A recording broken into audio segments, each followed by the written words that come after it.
to the oceans. We need that dialogue, so we would strongly oppose deletion of paragraph 31. Thank you. Thank you, Tuvalu. Belize, you have the floor. Thank you, Madam President. Belize joins the others in requesting that these paragraphs remain in the text as they are important for us. Thank you very much. Thank you, Belize. Norway, you have the floor. Thank you, Madam President. I will also like to strongly support Indonesia and other interventions that we keep the paragraphs on oceans, the paragraphs 30 and 31. They have been worked on and they are important to have in this message from this COP. Thank you. Australia, you have the floor. President, I'd like to echo other people's thanks and appreciation for your work over the last couple of weeks. We would also like to support and emphasise the critical nature that oceans have in relation to climate change, particularly in our region and for Pacific partners. So we support the inclusion as outlined in the current decision relating to oceans. Thank you. Thank you, Australia. New Zealand, you have the floor. Good morning, Madam President. As a nation in the vast Pacific Ocean, New Zealand supports Tuvalu and Australia, our Pacific neighbours, and others who have reinforced this call, strongly endorsing a dialogue on the climate-oceans nexus. Thank you. Thank you, New Zealand. Saudi Arabia, you have the floor.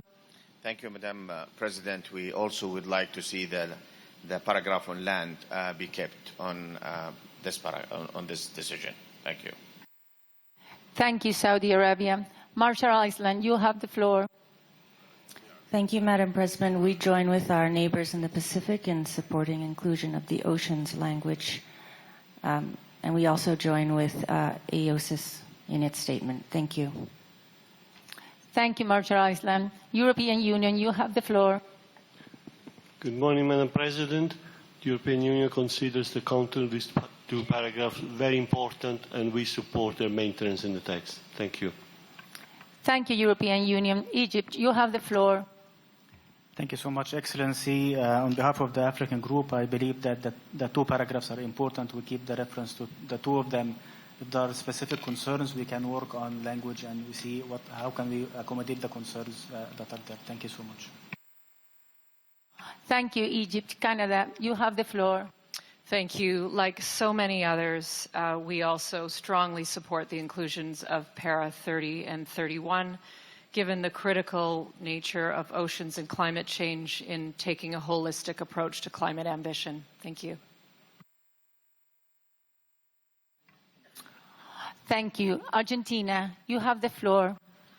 Thank you very much, Madam. We believe, of course, science is important and we should use their findings to advance our work. We have reservations that we expressed on the reference to land, but we have worked with other parties through the night and the text in its current formulation is acceptable to us. So we can support both paragraphs. Thank you very much. Thank you. Thank you, Argentina. Bhutan, you have the floor. Thank you, Madam President. Speaking on behalf of LDC group of countries, we believe that science is very important for us to advance this work under this convention.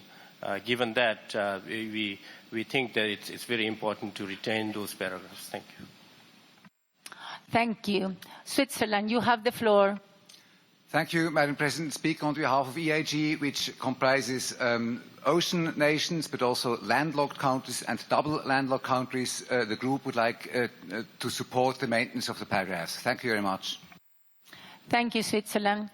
Russian Federation, you have the floor. Считаем необходимым сохранить параграфы 31 и 32.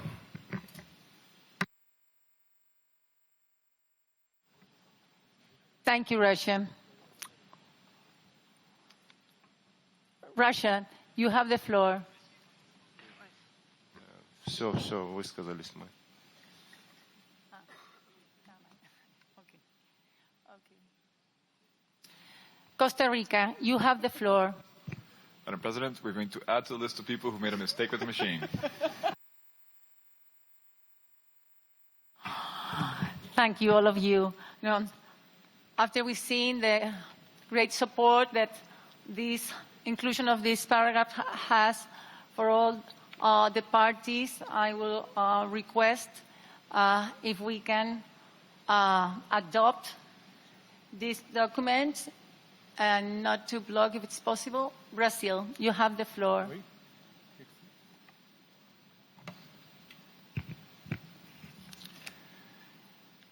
Thank you, Madam Chair.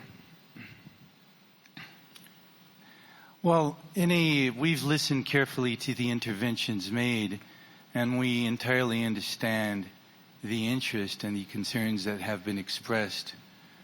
That said, to us, we think the inclusion of these two paragraphs undermines the balance of the text that we have before us. This is a very valuable text, and we would like to preserve it. And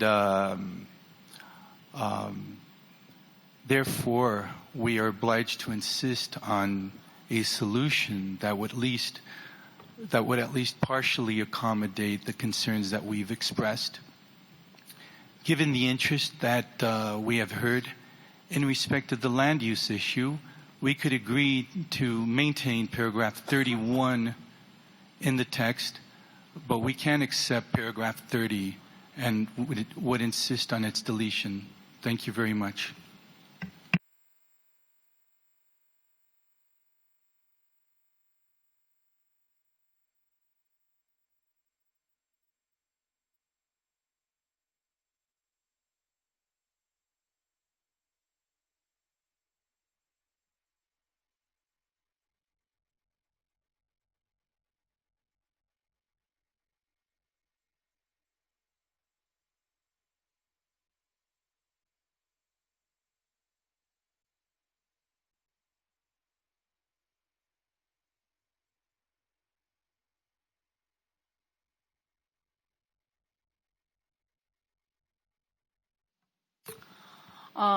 Brazil, we hear your concern regarding that this paragraph is very important for most of the parties of the convention, the importance of including ocean in this decision.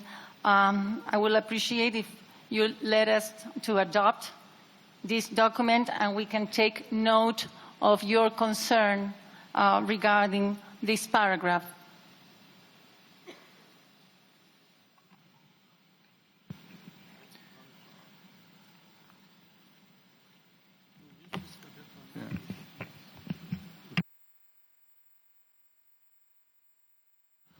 We're terribly sorry, Madam Chair, but we can't accept this paragraph. Thank you very much. Tuvalu, you have the floor. Thank you very much, Madam President. As I read paragraph 30, it talks about the integrity of oceans and coastal ecosystems in the context of climate change. For us, this is a critical issue. We know you, Madam President, had a major theme for this COP to be a blue COP, an oceans COP. And I think we need to respect you in this regard, respect the interests of Chile in this regard in identifying a specific theme of this COP relating to a blue COP. We think paragraphs 30 and 31, which also refers to ocean climate change, is a sign of that respect to you as President and to meet our needs as countries who live in an ocean environment. So we respectfully request that we retain paragraphs 30 and 31. We understand that there may be complications with paragraph 32, but as far as we're concerned, that it's critical that we retain paragraphs 30 and 31. Thank you. Thank you, Tuvalu.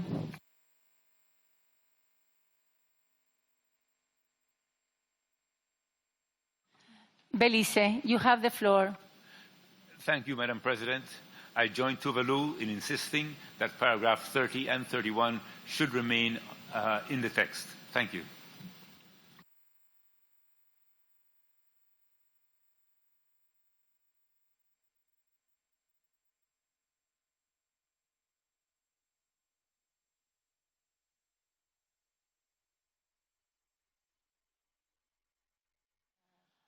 Brazil, you have the floor.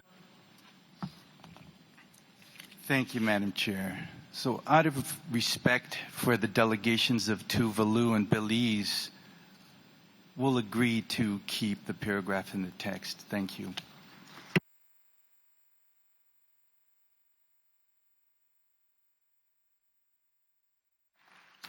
Indonesia, you have the floor. Thank you, Madam Chair. We would like to personally thank Brazil for their great understanding and flexibility.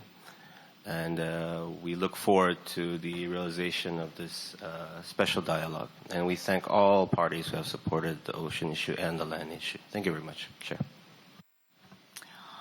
Thank you, Indonesia. Russia, you have the floor. В данном случае мы тоже уже хотим поблагодарить Бразилию и все стороны, принимающие участие в этой работе.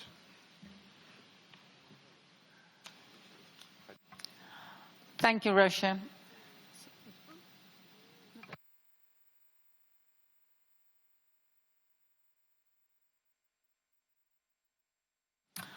Okay, so I understand that we can take that decision, so this decision is adopted.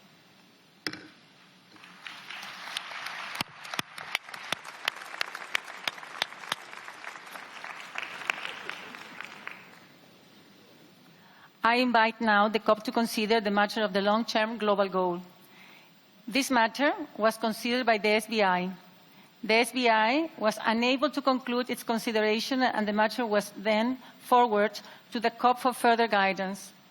Mr. Ivan Vejer from my delegation conducted consultations on my behalf on this matter, and I thank him for his hard work. Parties worked very hard and have prepared a draft decision for adoption by the COP. I invite the COP to adopt the decision entitled "A Scope of the Next Periodic Review of the Long-Term Global Goal under the Convention and the Overall Progress towards achieving its containing document FCCP/CP/2019/L9. Here, no objections. It is so decided.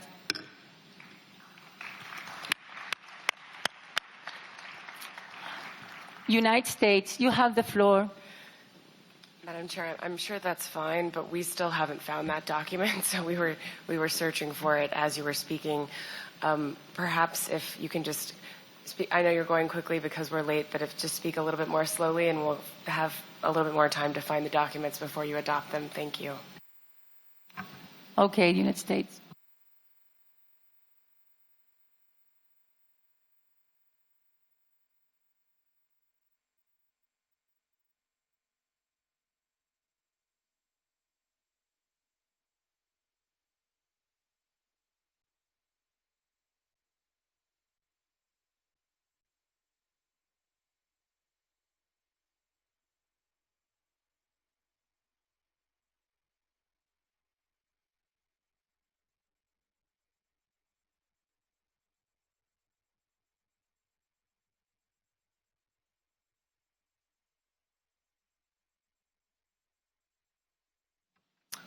I understand there are certain problems with the website, so we will give more time to see the documents.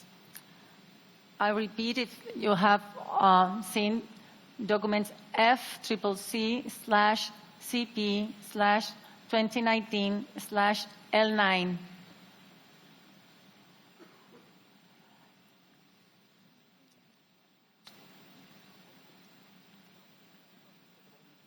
Here, no objections. United States, you have the floor. I'm terribly sorry, Madam President, we can't find the document. So if you could just ask the Secretariat to explain one more time where it is, we would be very grateful. Secretary will explain.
distinguished delegates, as I said earlier, you go into the UNFCCC website, you have the tab Process and Meetings, you have the box for COP25, and in it you have the section Week 2, COP25, CMP15, CMA2, Presidency and Ministerial Consultations and other meetings. Below that, we have, within 3 stars, the following message. We are experiencing technical issues with publishing documents to this page. Click here for the latest COP25, CMP15, CMA2 documents. That is an active link that will take you to the page where all the documents are. Thank you.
We will continue.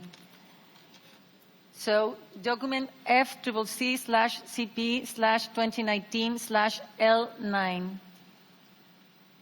Here no objections. It is so decided.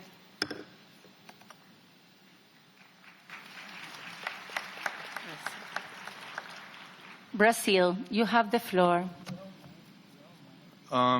I'm sorry, Madam Chair, but this is just, once again, a request for some technical assistance and clarification here. I mean, we don't know what document you're referring to.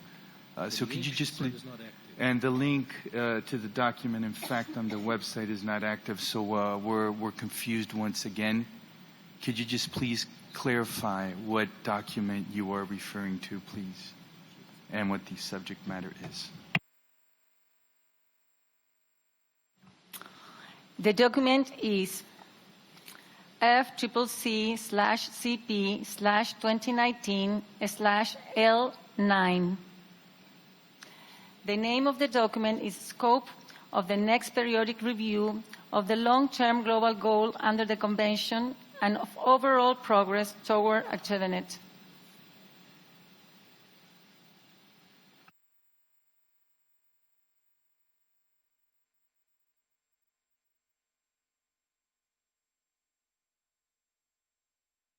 Brazil, you have the floor. Madam Chair, I'm sorry, but I did not ask for the floor. It was a technical mistake. Costa Rica, you have the floor. Thank you, Madam Chair. Madam President, the text that we're getting, the PDF that we're getting on the website under that name, or as L9, does not have the name that you're reading out. We are a little confused about what documents are being discussed.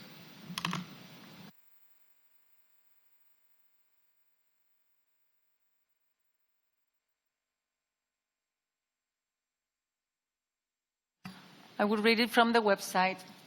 Document FCC/CP/2019/L9. The name of the document is Scope of the Next Periodic Review of the Long-Term Global Goal under the Convention and of overall progress toward achieving it.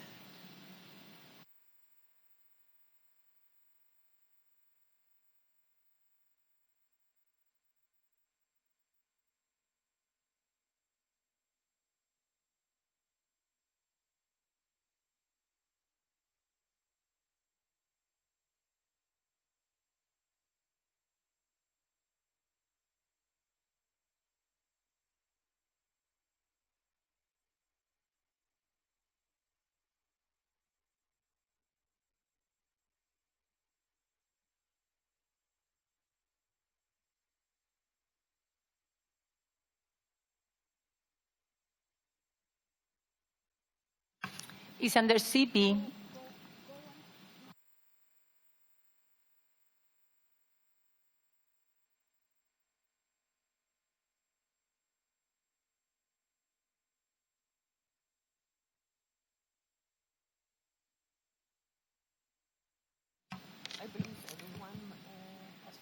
I believe everybody has found the document. Okay, if I see no objections, then it is so decided.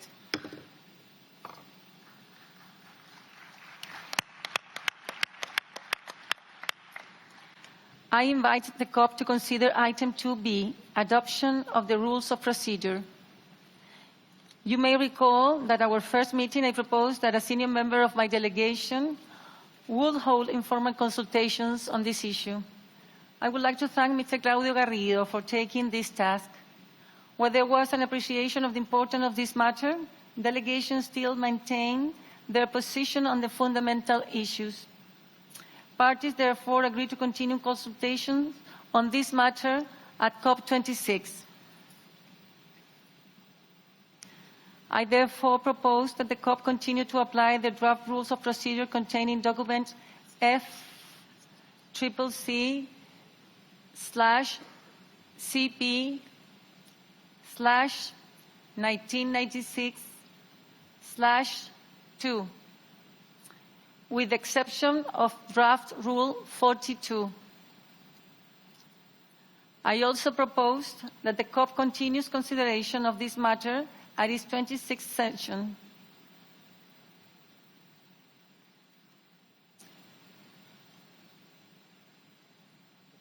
Here no objections, so it's so decided.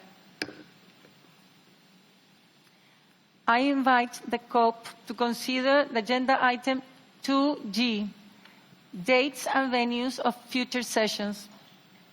At our first meeting, I proposed that informal consultation be conducted by a senior member of the delegation. I would like to thank Mr. Claudio Garrido for taking this task.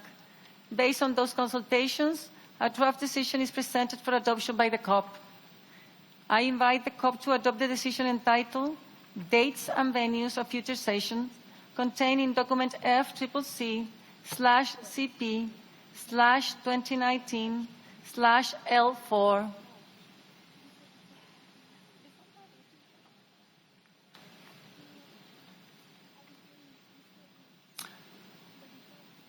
Here no objections, so it is so decided. I have the honor to give the floor to the United Kingdom, host of COP26, to address the plenary. UK, you have the floor. Gracias, señora presidenta. Madam President, Madam Executive Secretary, distinguished delegates. On behalf of the UK government, I would like to thank the Chilean presidency for its leadership, the country of Spain for their incredible effort to deliver this conference, and the people of Madrid for their warm hospitality in this beautiful city. We are honoured and humbled to have been confirmed as the host of COP26 next November. and we would like to thank the Western European and Others Group for their nomination. It will be a privilege to work in partnership with Italy in hosting preparatory events for COP26. And we will need the support of our Italian friends and all parties, as well as subnational actors, businesses, civil society, indigenous people, cities and regions around the world to step up our collective ambition to address climate change. We have met with a broad spectrum of parties and organizations here at COP25, and I reassure you that we have taken note of your comments on your policy priorities, on visas, on participation, and much more besides. The COP process is central to the collective action needed. But we have also heard clearly a desire for us to build on the efforts of our Chilean friends, for the COP to reflect the urgency of the science and the voices of those who are calling on us to go further, faster.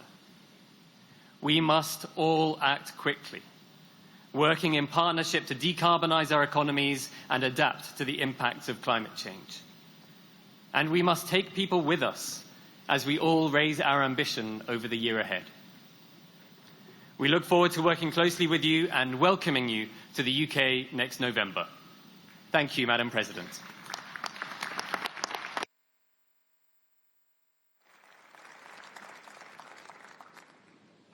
Thank you, UK. The Chilean President looks forward to work with you. It will be a real pleasure. I now invite the COP to consider Agenda Item 5, reporting from parties not included in Annex 1 to the Convention. The matter of the report and review and revision of the terms of reference of the consultative groups of experts was considered under the SBI. The SBI was unable to conclude its consideration, and the matter was then forwarded to the COP for further guidance. Mr. Eduardo Silva from my delegation conducted consultation on my behalf on this matter, and I thank him for the hard work. While parties engaged constructively, the matter could not be resolved here, and parties agreed to continue the discussion at SBI 52. I therefore invite the COP to adopt the conclusions contained in document FCC/CP/2019/L2.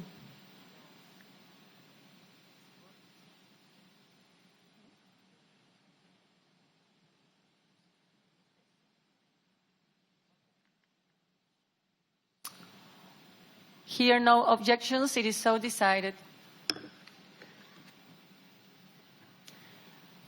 I now invite the COP to consider Agenda Item 13, Gender and Climate Change.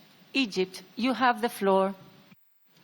Thank you so much, Madam Chair. It is on the previous agenda item. And on behalf of the African Group, we would like to highlight our concern with not reaching an agreement on a very important body, which is the CGE. The CGE is a very important body to support developing countries in preparing for the reporting under the Paris Agreement. We consider that not reaching an agreement on this, on the operationalization of this body and its terms of reference represents a very negative signal in relation to building the reporting mechanisms for developing countries under the Paris Agreement. And we hope that parties would engage more constructively in the next SBI meeting to make sure that we have a consultative body that supports developing countries to allow them to implement their commitments under the Paris Agreement in relation to reporting. I thank you, Madam President. Thank you, Egypt. Your consent has been noted. I now invite the COP to consider item Agenda 13, Gender and Climate Change. This matter was considered by the SBI. The SBI was unable to conclude its consideration, and the matter was then forwarded to the COP for further guidance. Mr. Claudio Garrido from my delegation conducted consultations on my behalf on this matter, and I thank him for his hard work. Parties worked hard and have prepared a draft decision for adoption by the COP. I now invite the COP to adopt the draft decision entitled Enhance Lima Work Program on Gender and its Gender Action Plan contained in document FCCC/CP/2019/L3.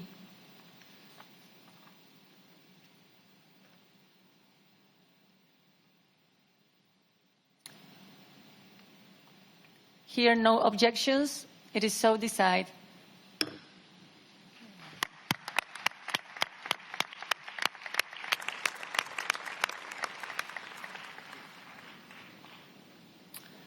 I invite delegates to consider sub-agenda item 2D, election of officers other than the President.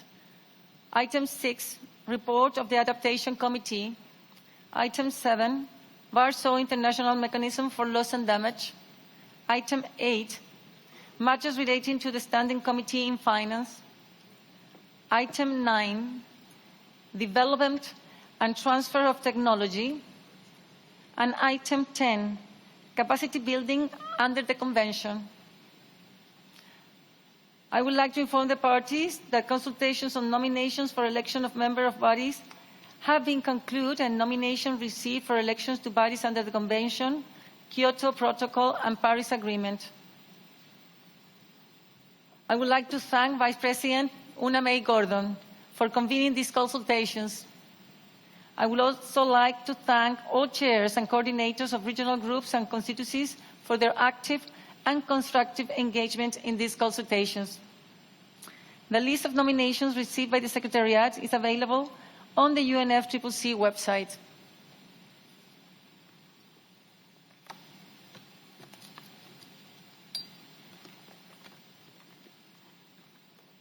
I now invite the COP to elect to its bureau the following members. As Vice Presidents, Mr. Andrzej Wojcik from Serbia, Mr. Tanguy Gahom of Gabon, Mrs. Federica Africano from Italy, Mrs. Bianca Moldovan from Romania, Mrs. Anne Rasmussen of Samoa, Mr. Muhammad Irfan Tariq of Pakistan, and Mrs. Louise Zhang of Belize. As Basta Chair, Mr. Tosti Mapu from the Democratic Republic of Congo.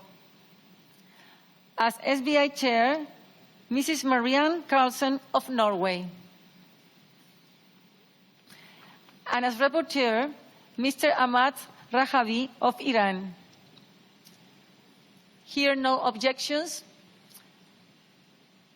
It is so decided.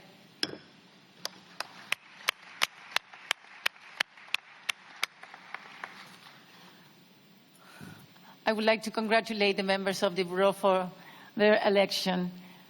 I would also like to express my appreciation to the previous Bureau member. They have made hard work, so thank you to all of you who were working with us during this year. Under your guidance and leadership, we have made tremendous progress during the past year, and especially, the organization and the work for this conference here in Madrid.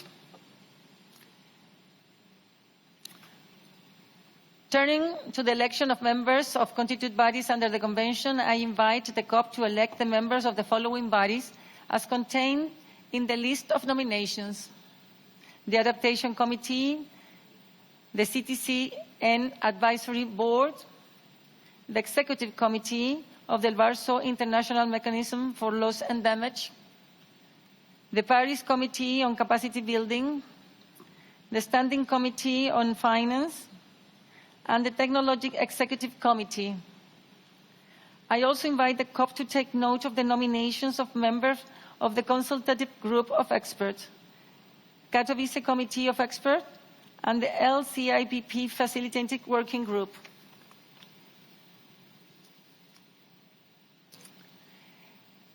Here, no objections. It is so decided.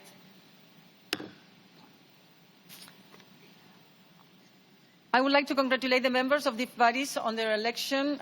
I would also like to thank all outgoing members for their commitment and hard work that has ensured a success work of these bodies. I note that there are nominations outstanding for these bodies. I invite all groups and constituencies to continue consultation and submit the outstanding nomination to the Secretariat as soon as possible and by the 28th of February 2020 by the latest. Once received by the Secretariat, the nominees will be deemed elected at COP25 in accordance with established practice. Here, no objections. It is so decided. I invite the COP to consider Agenda Item 18, other matters. Are there any other matters?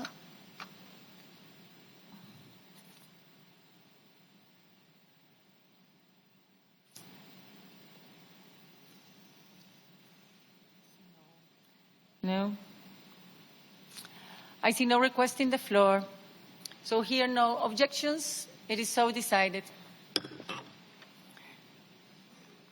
Dear delegates, please stay in your seats. We will be convening the CMP immediately. This meeting is suspended. I now declare open the 8th meeting of the Conference of the Parties, serving as the meeting of the parties to the Kyoto Protocol at its 15th session.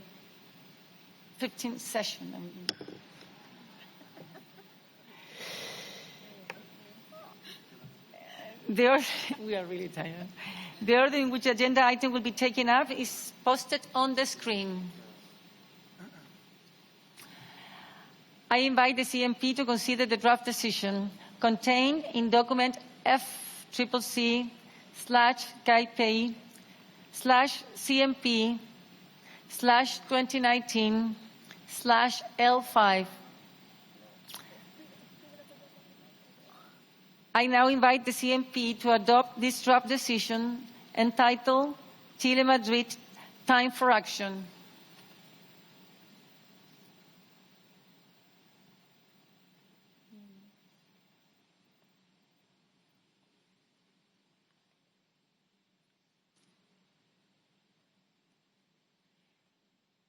Here, no objections. It is so decided. I invite the CMP to return to agenda item 2E, status of ratification of the Doha Amendment to the Kyoto Protocol. I am pleased to inform the CMP that the depository received one additional instrument of acceptance of the Doha Amendment since the start of our conference. The 135th instrument of acceptance was received from NIUI on December the 10th. 9 additional instruments of acceptance are needed for the amendment to enter into force. I congratulate NIUE for accepting the Doha Amendment. I would again like to urge those parties to the Kyoto Protocol that intend to ratify the Doha Amendment to expedite their domestic ratification procedures and to deposit their instruments of acceptance with this respect to the Doha Amendment as soon as possible.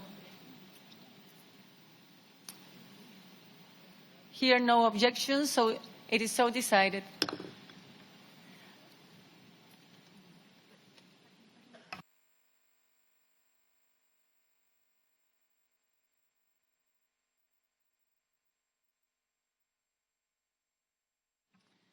I invite the CMP to consider agenda item 7, matters relating to the Adaptation Fund. At our first meeting, a contact group was established to be co-chaired by Mr. Amhala Abdullah from Maldives and Mr. Fiona Gilbert from Australia. Thank you, Mr. Abdullah and Mrs. Gilbert, for your hard work. I'm pleased to report that the group has produced a draft decision for adoption by the CMP. I invite the CMP to adopt the draft decision entitled Report of the Adaptation Fund Board, contained in document FCCC/KP/CMP/2019/L3.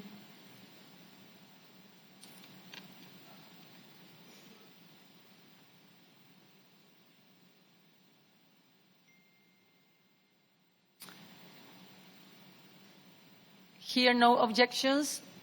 It is so decided.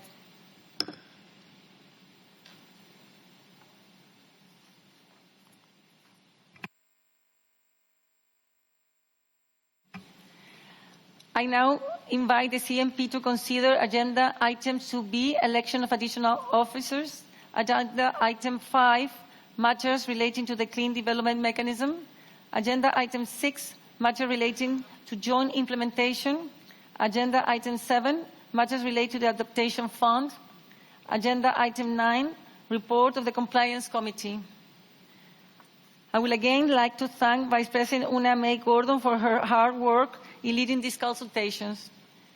The list of nominations received by the Secretariat is available on the UNFCCC website.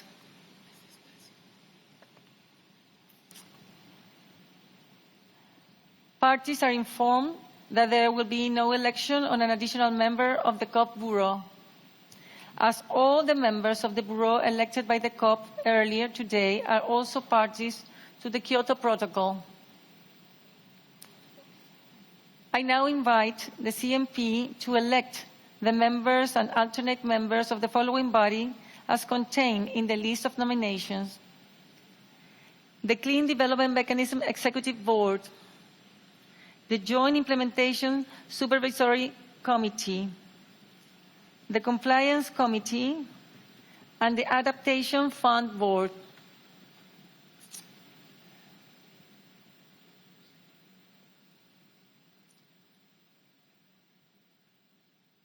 Here, no objections. It is so decided. I would like to congratulate the members and alternate members of these bodies on their election. I would also like to thank all the outgoing members and the alternate members for their commitment and hard work that ensure the success of the work of the subsidiary bodies. I know that there are nominations outstanding for these bodies. I invite groups and constituencies to continue consultations and submit the outstanding nomination to the Secretariat as soon as possible and by the 28th of February 2020 at the latest. Once received by the Secretariat, the nominees will be deemed elected at CMP 15 in accordance with established practice. Here, no objections. It is so decided. I invite the CMP to consider agenda item 14, other matters. The floor is open for any other matters.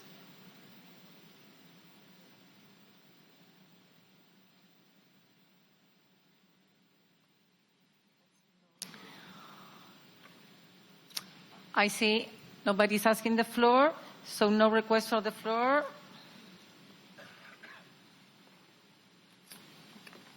So we close it. Okay. So, no one. This meeting of the CMP is now adjourned.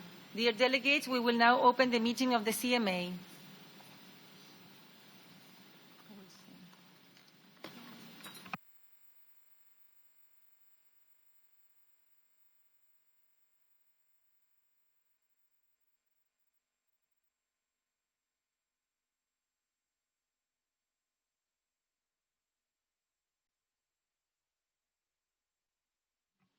I now resume the 8th meeting of the Conference of the Parties, serving as the meeting of the party to this Paris Agreement.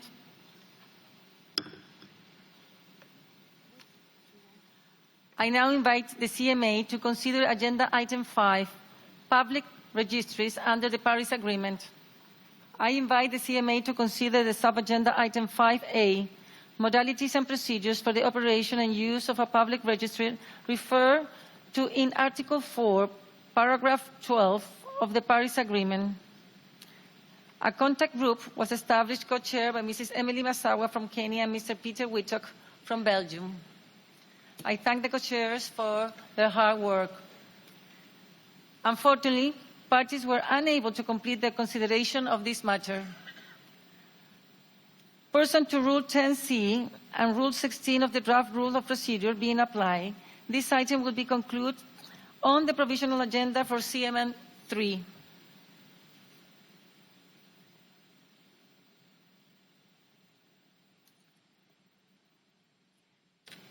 Here, no objections. It is so decided. I now invite the CMA to consider Agenda Item 5, Public Registries under the Paris Agreement. I invite the CMA to consider Agenda Item 5B, Modalities and Procedures for the Operation and Use of a Public Registry referred to in Article 7, Paragraph 12 of the Paris Agreement. Parties may recall that a contact group was established co-chaired by Mrs. Emily Masawa from Kenya and Mr. Peter Wittek from Belgium. I thank the co-chair for their hard work. Unfortunately, parties were unable to complete their consideration of this matter. Pursuant to Rule 10C and Rule 16 of the draft rule of the procedure being applied, this item will be included in the provisional agenda for CMA 3. Here, no objections. It is so decided. I now invite the CMA to consider Agenda Item 6, Switzerland. You have the floor. Thank you very much, Madam President. I would like just to express our deep disappointment that we are not able to agree here to establish an adaptation registry. After the last COP in Katowice, where we have adopted guidance on the submission of adaptation communications, Switzerland intended to submit such a communication this year, and we tried to submit. We have submitted our adaptation communications to the Secretariat, but then we were told that it is not possible because no registry exists so far. We are deeply concerned that some of those parties who seem to argue most in favour of adaptation are not ready to agree to establish such a registry, which does not allow Switzerland to submit its communication. Thank you very much.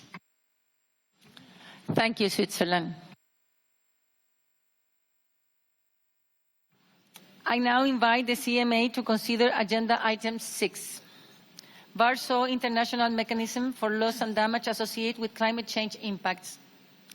I now invite the CMA to adopt the draft decision entitled Warsaw International Mechanism for Loss and Damage Associated with Climate Change Impacts, contained in document FCCPA/PA/2019/L7.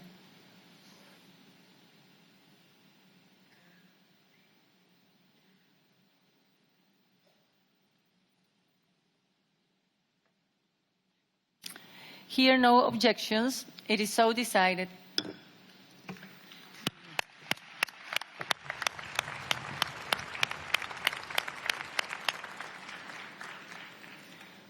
I really want to thank the parties for this work.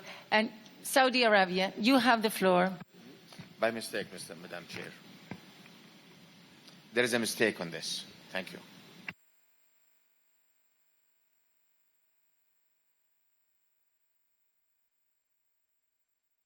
We are all tired. Egypt, you have the floor. Thank you so much, Excellency, and thank you for the hard work and also for the facilitator to come forward with this decision. On behalf of the African group, we just want to make it very clear and put it on record that this decision does not prejudge the discussion that is happening on governance, and while allowing the CMA to go through the review and provide further guidance, this does not mean that the issue of guidance or the issue of authority is a done deal. We read the footnote that is there, that the discussion on governance will continue. So the large decision or the final decision on the governance of the WIM is something that will be taken forward. The second point is that we expect also that the same decision or the decision that is proposed under the COP under L12 to be adopted. So they come in a package in our understanding. So our adoption of this is conditional on the adoption of the L12 under the COP. Thank you so much. Thank you, Egypt. State of Palestine, you have the floor. Thank you, Madam President, and we thank you for all your efforts. Happy to see that we are moving on our decisions. I just wish to place on record in relation to the resolution on WIM contained in document L7, the group of G77 position to place that on record. On the governance issue, we wish to stress that this issue has not been resolved during this session, and we need to see it further discussed. So the resolution under L7 does not, the decision does not prejudge the outcome of that discussion. For the G77 and China, the issue of loss and damage is crucial and is central to the protection of developing countries, including the most vulnerable. Therefore, we have engaged deeply and proactively in the negotiations on this decision text in the CMA. We believe that the WIM review decision text just adopted represents the outcome of our negotiations and puts in place the exerts in relation to, puts in place the expert group under the WIM Executive Committee to enhance action and support and establish the Santiago Network on Loss and Damage to enhance the flow of assistance and resources to developing countries on loss and damage. However, paragraph 32 of the WIM review decision text is of concern to the group. We note that previous iteration of the text had urged developed countries to scale up their financing to developing countries on loss and damage. That paragraph is now revised to a generic reference to scale up financing without any reference as to where it comes from. It is important to stress that both the Convention and its Paris Agreement specifically commit developed countries to provide finance and other support to developing countries. This will be our understanding of this paragraph. Furthermore, we have to stress that this decision must also be considered and adopted by the COP and not just the CMA. Thank you, Madam President. Thank you, Palestine. Tuvalu, you have the floor. Thank you, Madam President, and I would like to make a statement to be recorded in the record of this meeting. In accepting this CMA2 decision, it is our clear understanding that this does not in any way suggest that the COP does not have an ongoing role in overseeing the operation of the Executive Committee of the Warsaw International Mechanism on Loss and Damage and in the implementation of its work programme. The COP established the Warsaw International Mechanism, and nothing has extinguished this role. Like other institutions established or carried forward by the Paris Agreement, the COP and the Paris Agreement will have joint responsibility for managing the work programmes and addressing loss and damage hereafter. Madam President, I would just like to make a little observation here that doesn't have to be recorded in the record of the meeting. During the consultation of the last 2 weeks, we have had one party who has been insisting that the Warsaw International Mechanism operates solely under the Paris Agreement. Ironically or strategically, this party will not be a party to the Paris Agreement in 12 months' time.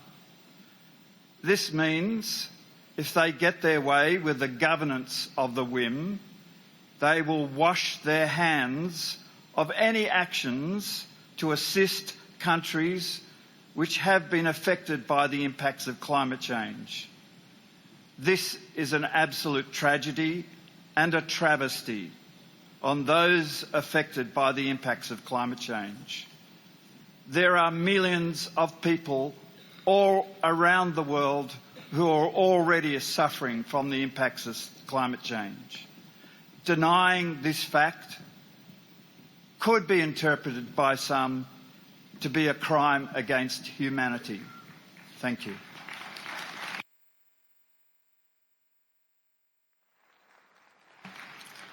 Thank you, Tuvalu. Belize, you have the floor. Thank you, Madam President. The Alliance of Small Island States is extremely pleased that the CMA has been able to adopt this decision on the Warsaw International Mechanism on Loss and Damage and its review.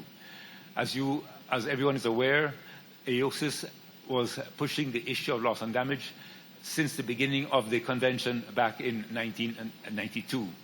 And so it is good to see that it is now gaining maturity, and we can expect further action under this agenda item in the future. We also hope that the COP can also adopt a similar decision. Thank you, Madam President. Thank you, Belize. Uruguay, you have the floor. Thank you, Madam President, and also happy that we're moving on with the decisions. Let me refer to the decision just taken. First of all, to signal our flexibility in this regard. We have negotiated this text for many, many hours throughout the 2 weeks, and especially during yesterday. First of all, we'd like to indicate that the decision taken is, of course, without prejudice on the issue of governance, and that we also expect the COP decision to be taken. We also express our concern on the language now adopted in Para 32 that urges the scale-up finance for loss and damage. We, of course, are in favor of that language. However, previous versions of this have clearly indications of developed country parties to provide that scale-up finance. That's the way we understand the importance of action and support in the framework of the WIM. We also like to express our concern on Para 38, and just to have a very clear statement that we understand that the finance provided to loss and damage, including through GCF, is beyond adaptation. There is an issue of substance, an issue of nature in the terms of adaptation or loss and damage that needs to be clearly signaled. So this is our interpretation for the issue of finance on loss and damage. Thank you, Madam President. Thank you, Uruguay. Malaysia, you have the floor. Thank you, Madam President. Malaysia is speaking on behalf of the like-minded developing countries on climate change. We would like to associate fully with the statement made by the distinguished delegate of Palestine on behalf of G77 in China and the distinguished delegate of Egypt on behalf of the Africa Group. We also support fully the statement made by Uruguay. The group remains extremely concerned about paragraph 32, which has diluted the original intent and the responsibility of developed countries to fund loss and damage. This group believes that, based on the convention, the developed countries have a responsibility for historical emissions and for the impacts of climate change. The group has supported very strongly loss and damage being distinct from adaptation because it adds the burden to countries that are now being encouraged to increase their ambition. Ambition and emissions without adaptation and in the presence of loss and damage is extremely difficult to do. Madam President, the group looks forward to working more on the governance in the future, and we fully expect to adopt a decision under the COP. Thank you, Madam President. Thank you, Malaysia. Bhutan, you have the floor. Thank you very much, Madam President. Bhutan is speaking on behalf of LDC. We align with the statement made by the State of Palestinian on behalf of Group of 77 in China, Africa Group, AOSIS, Tuvalu, and many others. For us, it is critical that the most vulnerable to have a strengthened WIM to respond to the loss and damage already being felt in our countries, and underscore our understanding that WIM is governed by both COP and CMA, and the consideration on the governance will be decided in the next session. Thank you, Madam President. Thank you, Bhutan.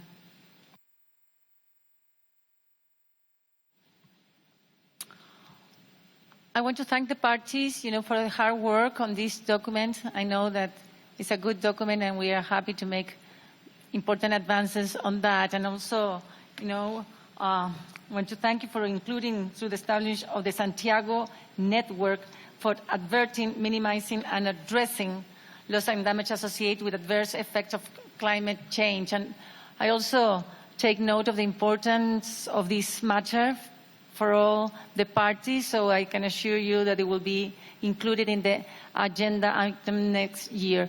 Colombia, you have the floor. Thank you, Madam President. We wanted to add our voice to our colleagues in welcoming the decision that has been adopted and highlighting the importance of strengthening the work on loss and damage, especially on action and support in the light of the mitigation scenarios of the next 10 years. So we would just would like to welcome this decision and highlight the importance of continue working together to strengthen the work on loss and damage. Thank you. Thank you, Colombia. Here, no objections. No lo dije.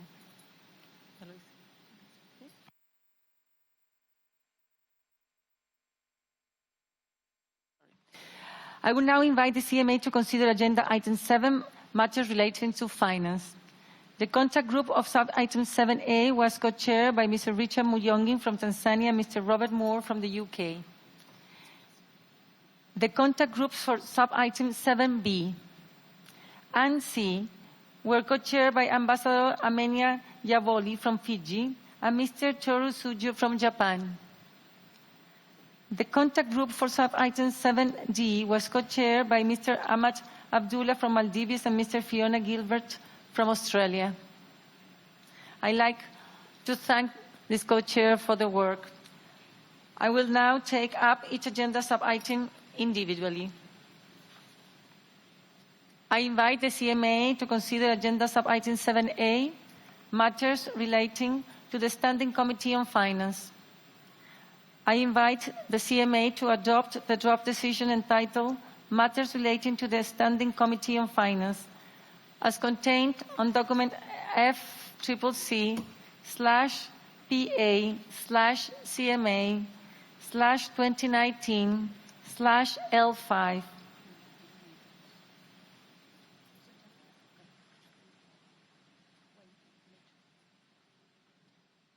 Here, no objections. It is so decided.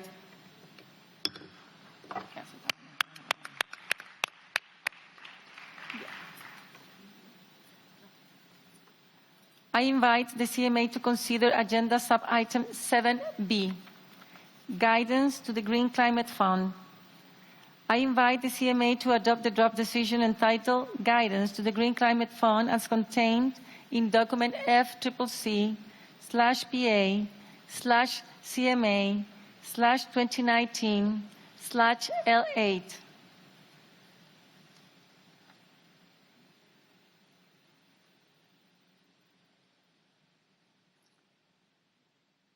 Here, no objections. It is so decided.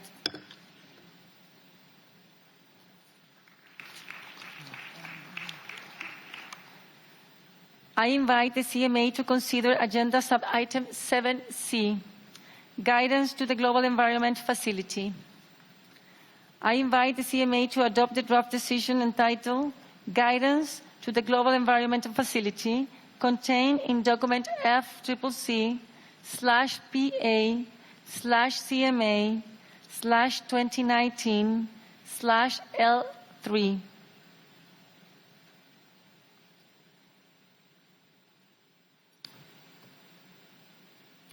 Here, no objections. It is so decided.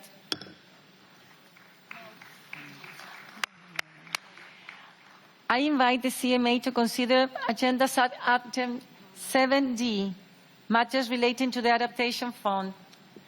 Parties work very hard, as you know, on this, but we're unable to conclude consideration of this matter at this session. I invite the CMA to consider agenda item 10, report of the Forum on the impact of the implementation of response measures.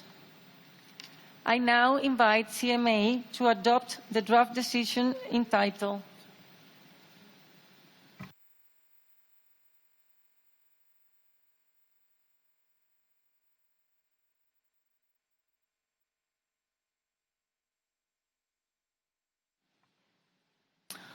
Dear delegates, I want to inform you that there was an editorial oversight and that the correct version now has been uploaded. So you have in your website. I now invite the CMA to adopt the draft decision entitled Egypt. You have the floor. Thank you, Madam Chair, but I'm not able to access the document, so it's access denied at my computer. Most probably I'll need like a technical support or capacity building to access it.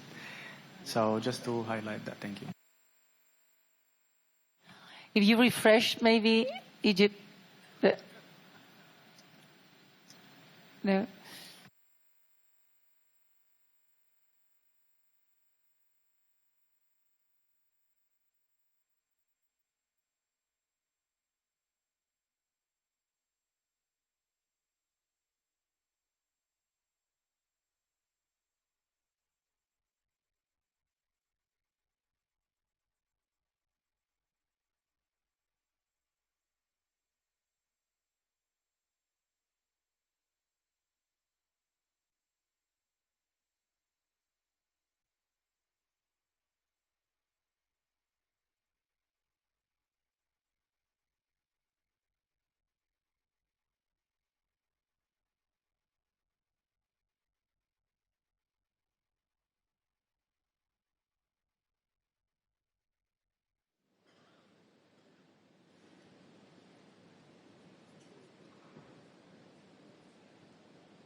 Did you find the document, Egypt?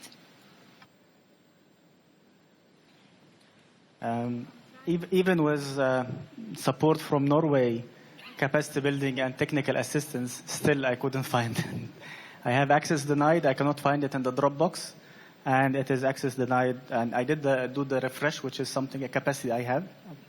But other than that, I'm not able to access it. So thank you. Yeah, somebody from the Secretariat is going to help there.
Yeah. Egypt. Can we proceed? Yeah, thank you so much, Excellency. It seems it was like the document is lost in the numbers. So if you can just highlight the number so everybody can access the document. I have also other people, including Norway, couldn't access the document. So it's not only about the capacity and technology. I'm happy now. Thank you. Okay, I repeat the document. FCCC/PA/CMA/2019/L6.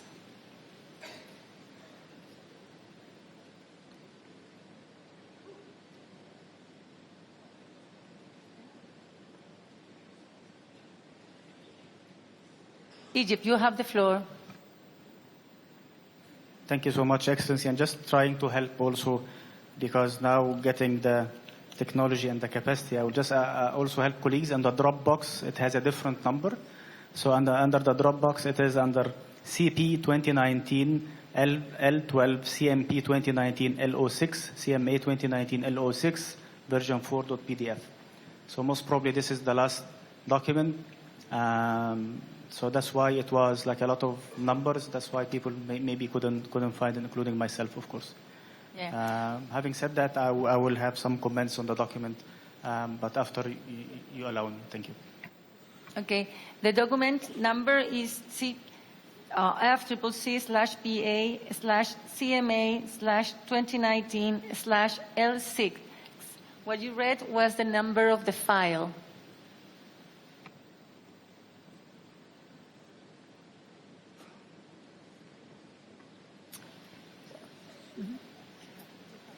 Okay.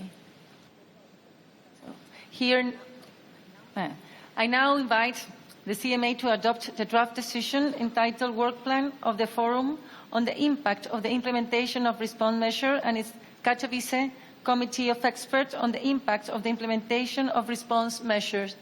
Egypt, you have the floor.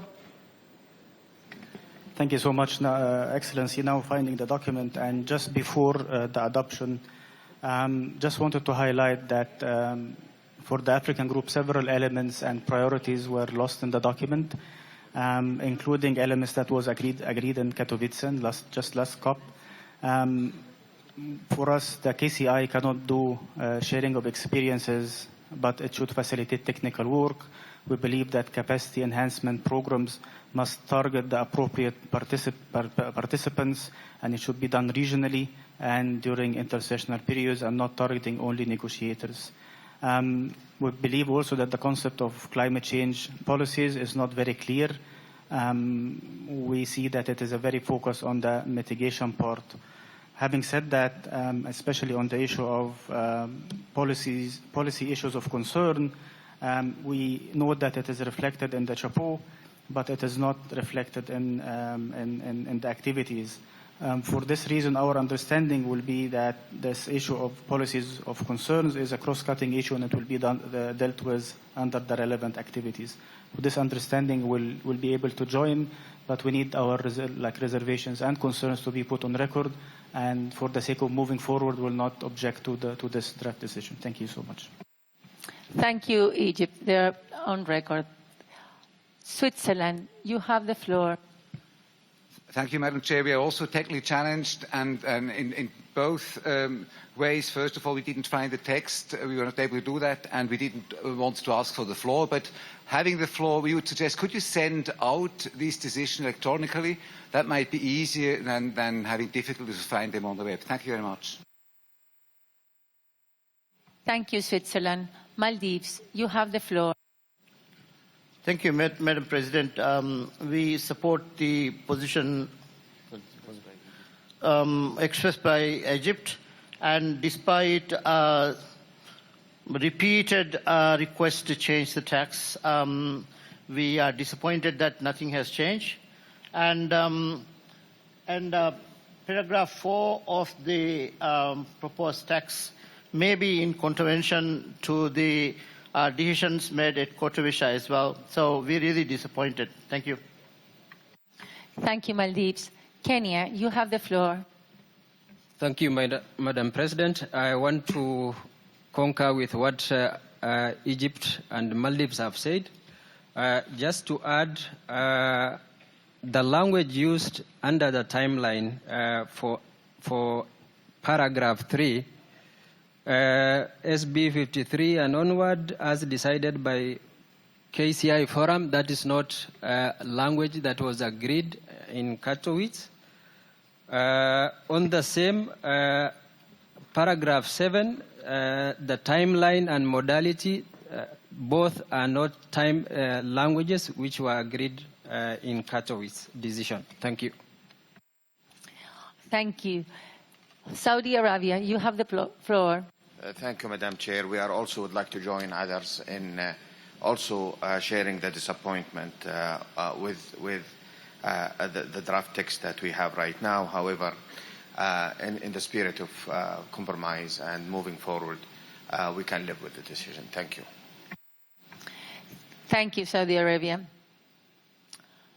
I now invite the CMA to adopt a draft decision entitled Work Plan of the Forum on the Impact of the Implementation of Response Measures and its Katowice Committee of Experts on the Impact of the Implementation of Response Measures, contained in document FCCC/PA/CMA/2019/L6.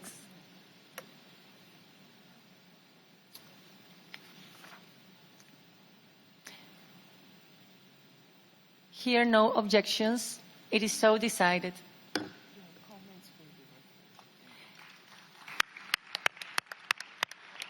All your comments will be reflected. Thank you. And I invite the CMA to consider Agenda Item 11, matters relating to Article 6 of the Paris Agreement. Regretfully, after all the hard work that you have all done, we couldn't get to an agreement on this important article. So I now invite the CMA to adopt a draft decision entitled Matters Relating to Article 6 of the Paris Agreement, contained in document FCCC/PA/CMA/2019/L9. Egypt, you have the floor.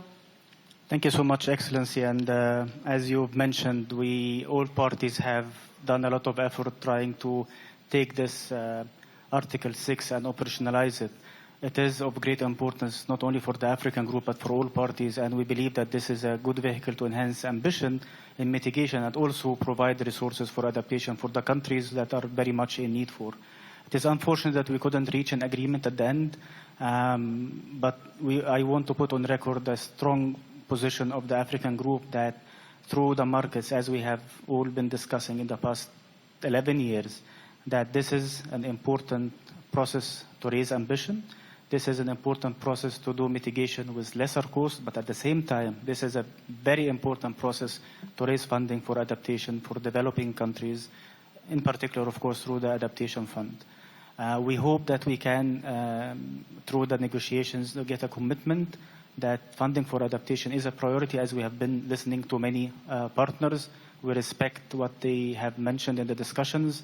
We do understand the concerns that was put forward, but on the other hand, my people in Africa, the African people, are waiting for a strong position, a strong confirmation to the commitment for adaptation finance. The second point, Madam Chair, on the decision itself, there is a footnote 2. It only refers to one document, which is the last document of this morning, or yesterday, I think it's this morning. From the African perspective, as we are going to have further discussions on the issue, we believe that all the documents that were prepared by the presidency should be added. So the footnote should be modified to bring in all the draft documents, be it on the 13th, 14th, or the 15th, and not only one document. So when we engage on wide spectrum of views, as was reflected in the different documents. The last document was not a representative document of all views, and for this, we believe that this footnote should be changed to reflect all the proposals coming from the presidency. They were dated 13 and 14 and 15 of December. If this is agreeable, then we can engage and support this decision. Thank you so much. Okay, we will find out and answer on that, Egypt. Japan, you have the floor. Thank you, Madam President. Let me first appreciate and commend your perseverance in bringing parties to find compromises until the last minutes. Madam President, I was also fully committed to delivering a successful outcome on Article 6. We made constructive proposals to the text over the past 2 weeks to find a common ground for all the parties. Despite all the efforts, it is my sincere regret that we were not able to reach an agreement on Article 6. Although gaps still remain, let me emphasize that market mechanisms are crucial instruments for raising ambition and promoting actions against climate emergency. Japan expresses a firm intention to apply the following principles for the implementation of Article 6 and to work with other countries to deliver real, verified, and additional global emission reductions. Those principles include enabling higher ambition in mitigation and adaptation actions, ensuring environmental integrity by avoiding double counting through application of corresponding adjustments, enhancing transparency through a robust reporting and review cycle, and avoiding the use of pre-2020 units towards Paris Agreement. Japan hopes other parties share such principles so that we can ensure environmental integrity. To this end, we will provide our full support to the next presidency, the United Kingdom, for achieving successful outcomes of COP26. During the negotiation process, I myself had so many bilateral meetings with delegations. Let me take a moment to thank all of them for sharing the spirit of never give up. I don't know how many ministers are still here, but you'd all agree that only with the dedications of our teams we can be effective as ministers and politicians. In that regard, I'm very proud of my team and all of your teams. I am about to leave Madrid for Japan without getting the last homework done. This gives me something to look forward to, that is to work with you again. See you in the next COP in Glasgow. Thank you. Thank you, Japan. And thank you for your hard work in helping to find an agreement on Article 6. You really have been great support in order to find that agreement. I give the floor now to Malaysia. Malaysia, you have the floor. Thank you, Madam President. Malaysia is taking the floor on behalf of the like-minded group of developing countries. Like others, we would like to thank you and the facilitator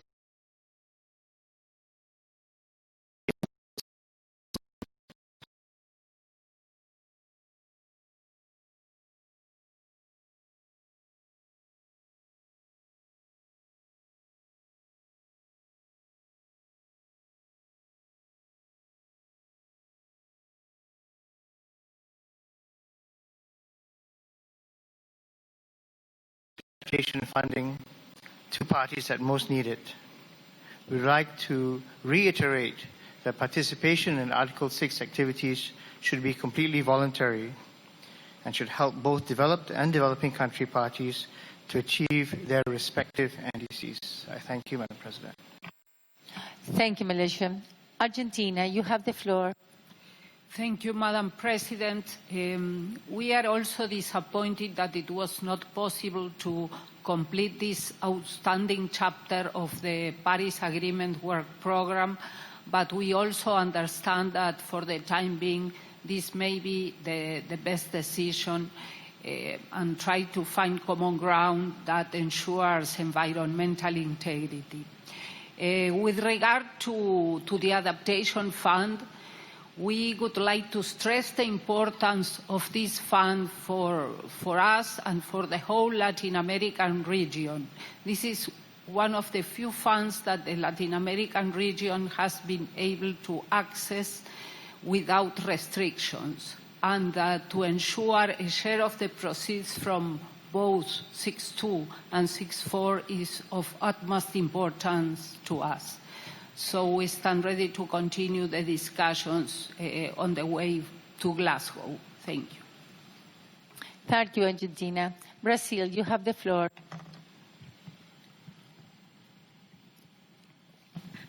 Thank you, Madam President. To begin with, allow me, on behalf of my delegation, to thank you and congratulate you on your efforts in moving negotiations forward on this crucial agenda item. As others who have spoken before me, we think it is highly, deeply disappointing that we were not able to arrive at a positive outcome on this agenda item in our negotiations at this COP. We firmly believe that market mechanisms are a crucial element of the Paris Agreement architecture, and we're always very keen on working towards a positive outcome. At COP25, we invested a lot of energy in this regard, and find it very frustrating that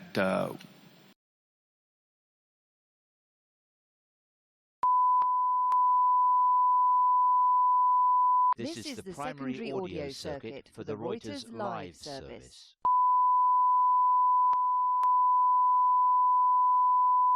This is the primary audio circuit for the Reuters live service.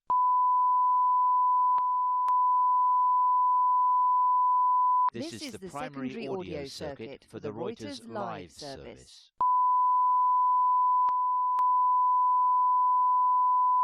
This is the primary audio circuit for the Reuters live service.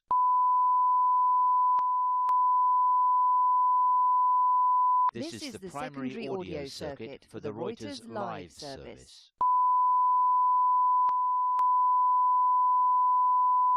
This is the primary audio circuit for the Reuters live service. This is the primary audio circuit for the Reuters live service.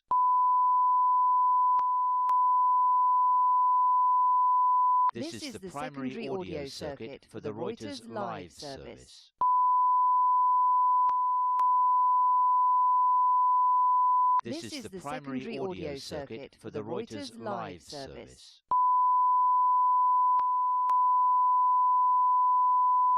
This is the primary audio circuit for the Reuters live service.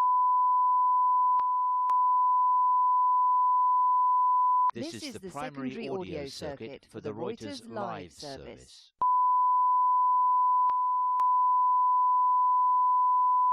This is the primary audio circuit for the Reuters live service.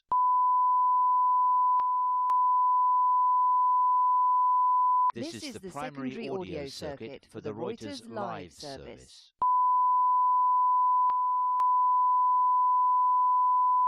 This is the primary audio circuit for the Reuters live service.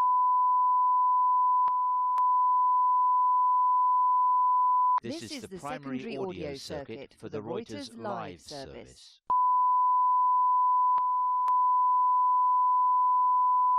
This is the primary audio circuit for the Reuters live service.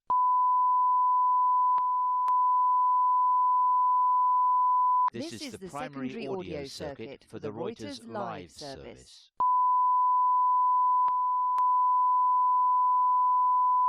This is the primary audio circuit for the Reuters live service.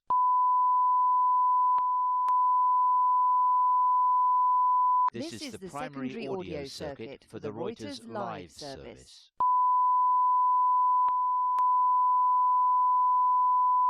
This is the primary audio circuit for the Reuters live service.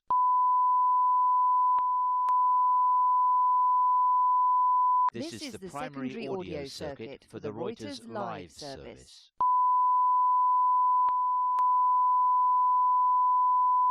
This is the primary audio circuit for the Reuters live service.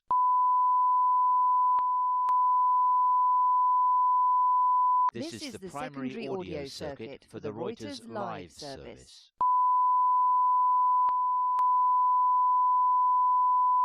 This is the primary audio circuit for the Reuters live service.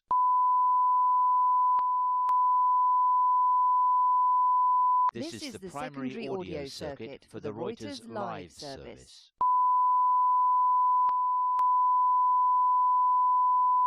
This is the primary audio circuit for the Reuters live service.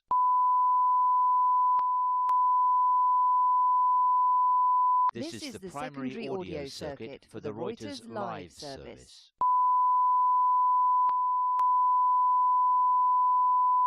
This is the primary audio circuit for the Reuters live service.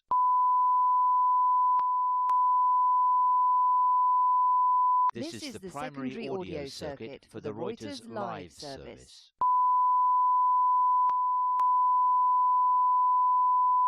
This is the primary audio circuit for the Reuters live service.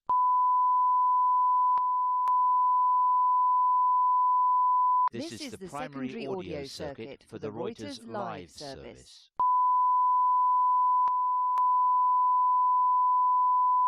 This is the primary audio circuit for the Reuters live service.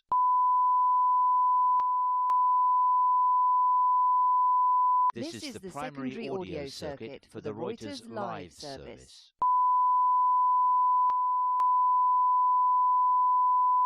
This is the primary audio circuit for the Reuters live service.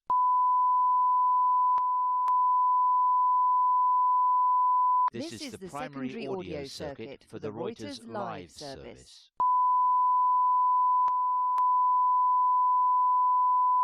This is the primary audio circuit for the Reuters live service.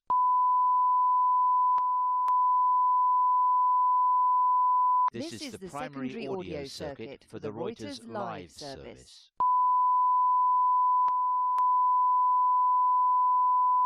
This is the primary audio circuit for the Reuters live service.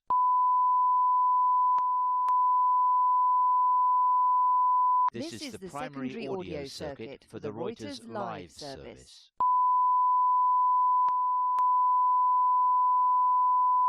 This is the primary audio circuit for the Reuters live service.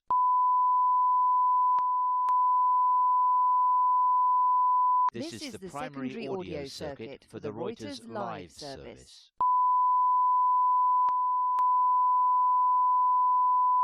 This is the primary audio circuit for the Reuters live service.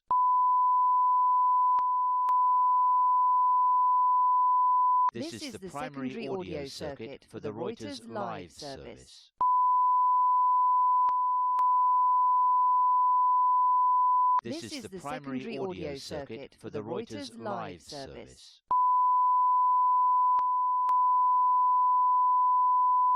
This is the primary audio circuit for the Reuters live service.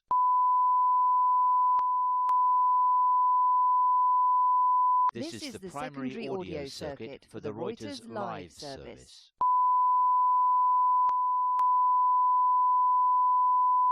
This is the primary audio circuit for the Reuters live service.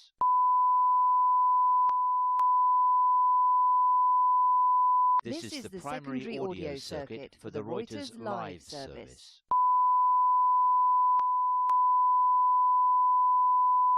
This is the primary audio circuit for the Reuters live service.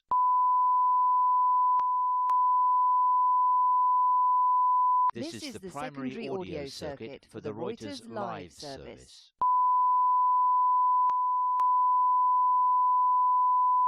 This is the primary audio circuit for the Reuters live service.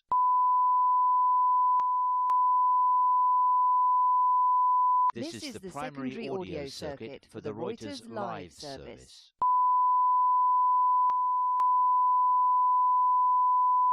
This is the primary audio circuit for the Reuters live service.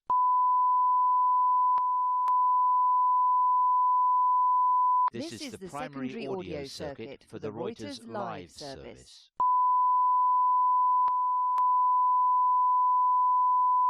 This is the primary audio circuit for the Reuters live service.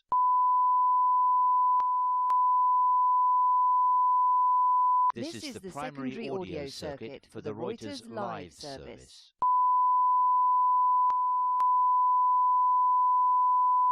This is the primary audio circuit for the Reuters live service.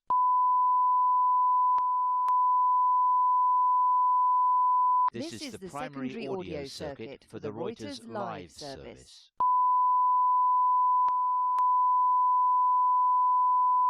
This is the primary audio circuit for the Reuters live service.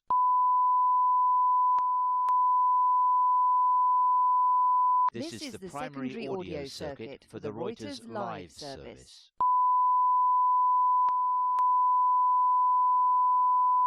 This is the primary audio circuit for the Reuters live service.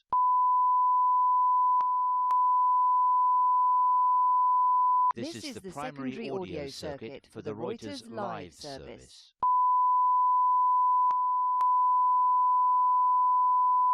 This is the primary audio circuit for the Reuters live service.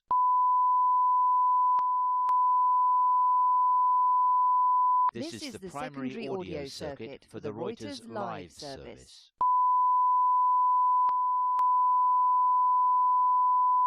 This is the primary audio circuit for the Reuters live service.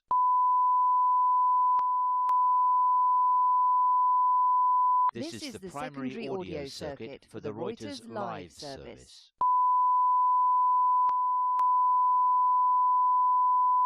This is the primary audio circuit for the Reuters live service.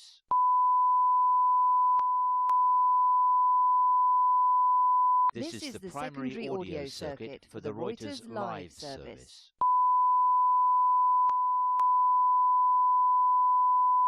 This is the primary audio circuit for the Reuters live service.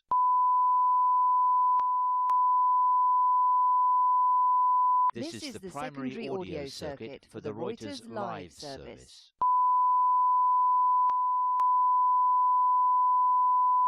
This is the primary audio circuit for the Reuters live service.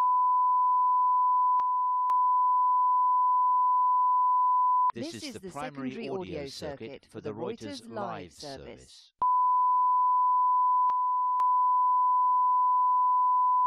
This is the primary audio circuit for the Reuters live service.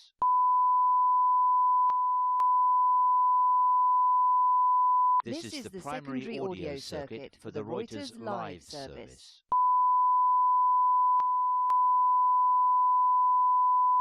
This is the primary audio circuit for the Reuters live service.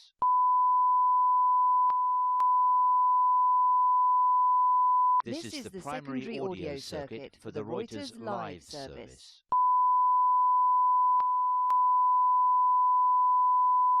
This is the primary audio circuit for the Reuters live service.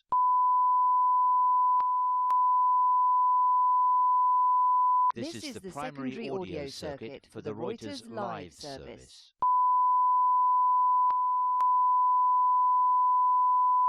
This is the primary audio circuit for the Reuters live service.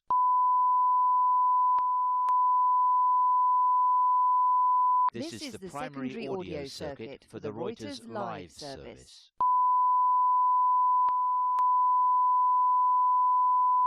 This is the primary audio circuit for the Reuters live service.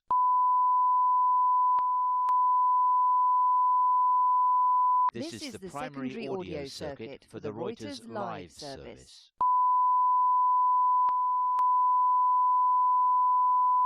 This is the primary audio circuit for the Reuters live service.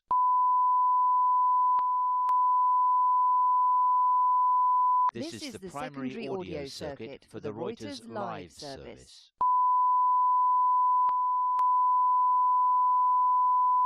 This is the primary audio circuit for the Reuters live service.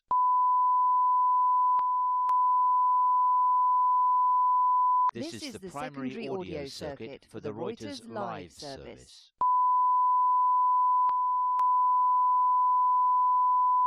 This is the primary audio circuit for the Reuters live service.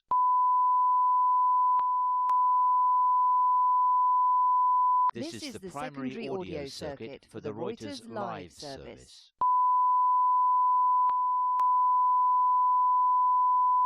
This is the primary audio circuit for the Reuters live service.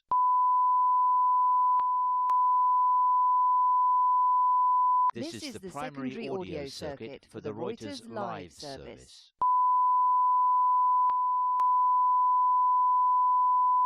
This is the primary audio circuit for the Reuters live service.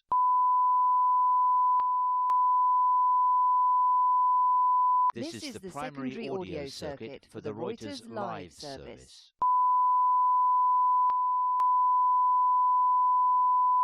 This is the primary audio circuit for the Reuters live service.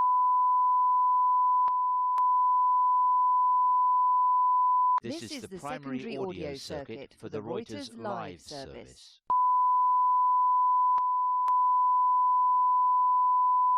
This is the primary audio circuit for the Reuters live service.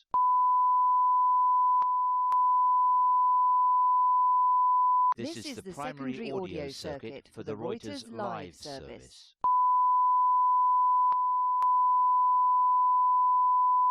This is the primary audio circuit for the Reuters live service.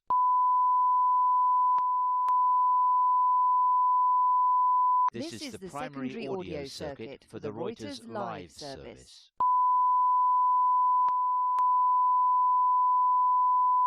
This is the primary audio circuit for the Reuters live service.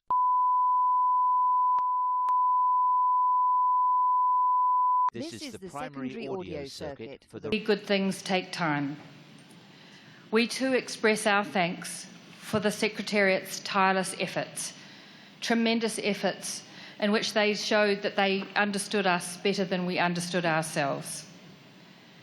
Your time, Madam President, has not been wasted. We thank you sincerely for all your efforts on this matter. Thank you. Thank you, New Zealand. Belize, you have the floor. Madam President, I wish to thank you, your facilitators, and the Secretariat for bringing us this far. The Article 6 mechanism can provide an additional measure to reduce emissions of greenhouse gases. We appreciated the emphasis on the delivery of an overall mitigation in global emissions through a partial cancellation rate. We think this will be a very valuable element of our Article 6 architecture as we move forward and look forward to its operationalization. Regarding the footnote, we feel that we made good progress during the second week and achieved good results last night. We would be happy to engage in that last text when we meet again in June. It may not be helpful to have multiple texts on the table. The issue of transition is of concern to the members of my group. This is a major environmental integrity issue. We appreciated the clarity with which this issue was handled in your last draft, and we would not want to begin all over again on this difficult issue. An ambitious Article 6 outcome will create a new architecture for markets that moves beyond zero-sum offsetting approaches to accelerate the reduction of global greenhouse gas emissions. Madam President, we will continue to engage constructively with all parties to develop a market mechanism that contributes to the global mitigation effort while ensuring environmental integrity. Thank you, Senegal. Senegal, you have the floor. Bonjour. Bonjour, Madame la Présidente, et merci de m'avoir donné la parole. Nous vous remercions pour tous vos efforts et ceux des ministres de la Nouvelle-Zélande, de l'Afrique du Sud, du Japon qui vous ont accompagné dans la recherche de solutions consensuelles pour ce point de l'agenda. Tout d'abord, nous soutenons la déclaration qui a été faite par l'Égypte au nom du groupe africain et insistons particulièrement sur l'objectif de l'article 6 de l'accord de Paris, qui est de rehausser l'ambition dans le domaine de l'atténuation, mais aussi de l'adaptation. Aussi, nous insistons sur l'importance que nous accordons à l'apport des mécanismes de marché. Et nous disons, comme ceux qui nous ont précédés, que tous les mécanismes de marché doivent apporter un rehaussement de l'ambition dans le domaine de l'atténuation, mais aussi apporter un financement aux besoins d'adaptation des pays les plus vulnérables. Nous avons beaucoup avancé ici à Madrid sous votre présidence et nous espérons que le temps qui nous sépare de nos prochaines négociations permettra à l'ensemble de nos partenaires de faire une analyse approfondie des propositions consensuelles qui ont été faites,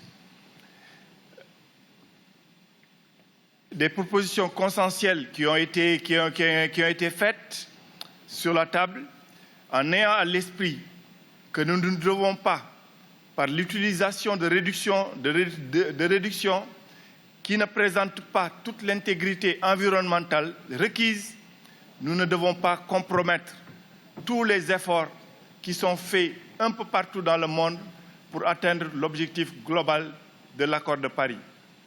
Nous devons nous assurer que les règles que nous mettrons en place garantissent l'intégrité environnementale, promouvoient le développement durable et assurent qu'il n'y a pas de double emploi.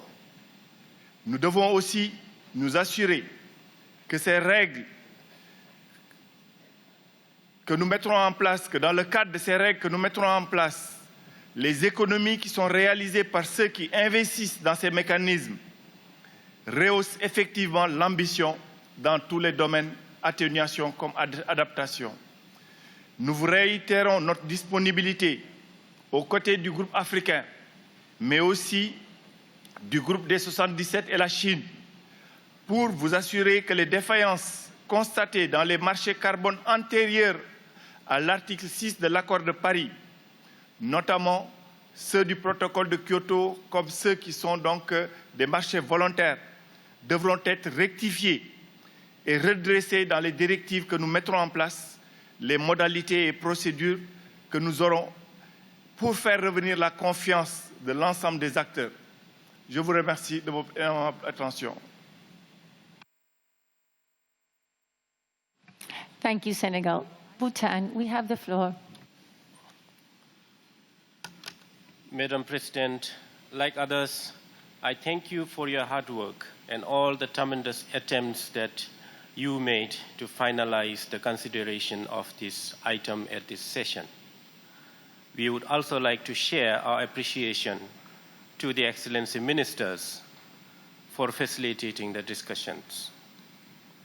LDC Group came to Madrid with an expectation to have a robust Article 6 rules on market that ensures environmental integrity and overall mitigation in global emissions while providing resources for adaptation.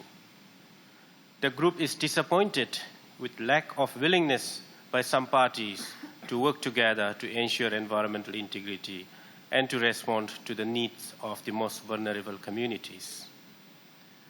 Looking ahead, we remain committed and urge all parties to come to next session to advance this important item that will help in raising ambitions in line with the principles of Paris Agreement.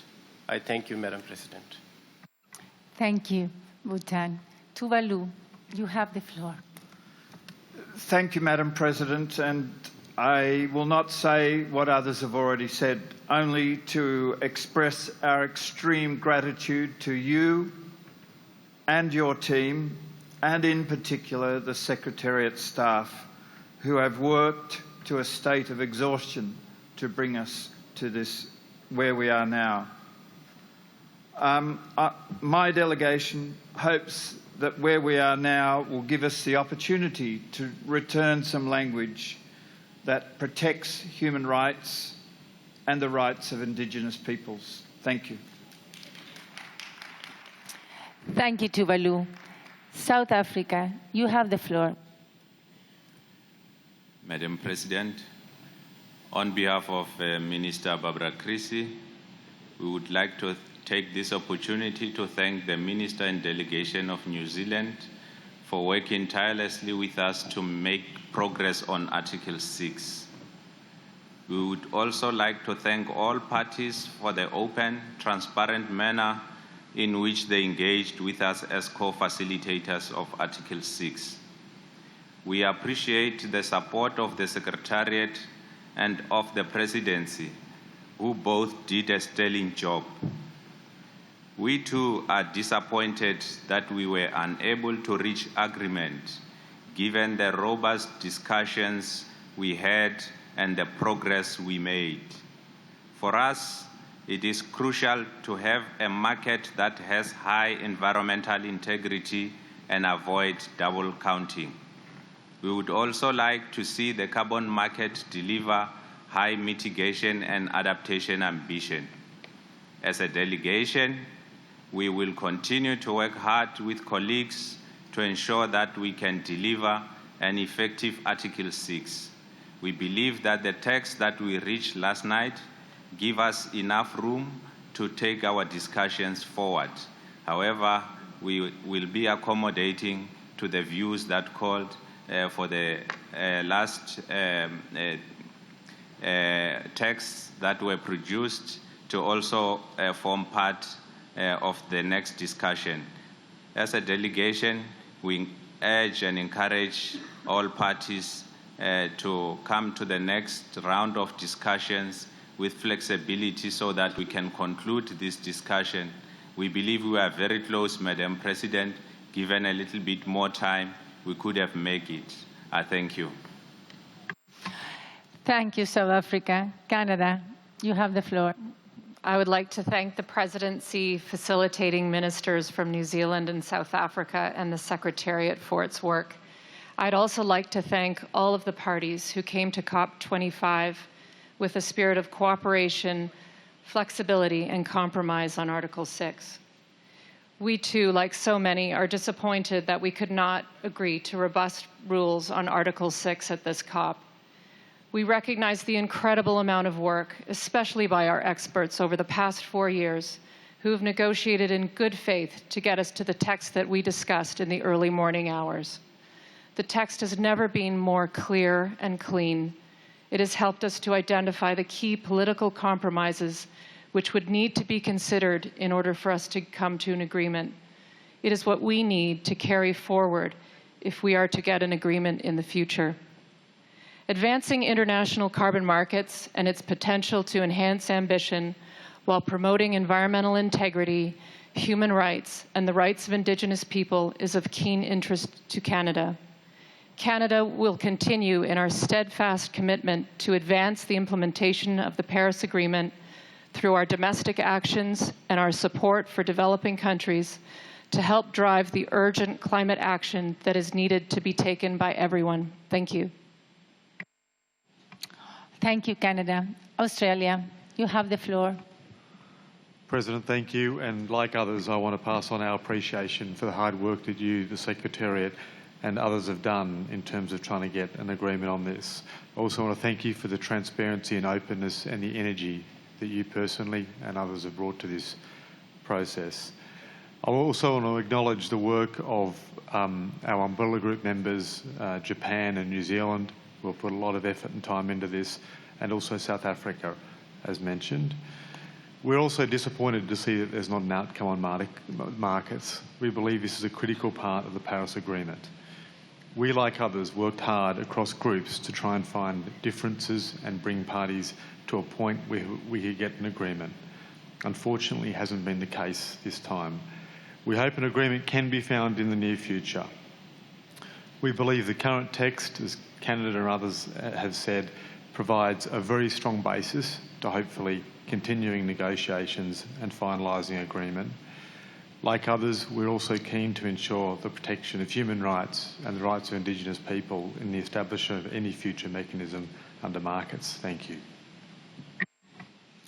Thank you, Australia. Republic of Korea, you have the floor. Thank you, Madam President. At the outset, we highly appreciate to the Madam President and your team, as well as the Secretariat and also the co-facilitators for their hard work. Even though we couldn't reach the consensus on Article 6, I do believe this does not mean to discourage our active climate action. At the time when we couldn't reach the consensus, we should take more efforts for addressing the climate change.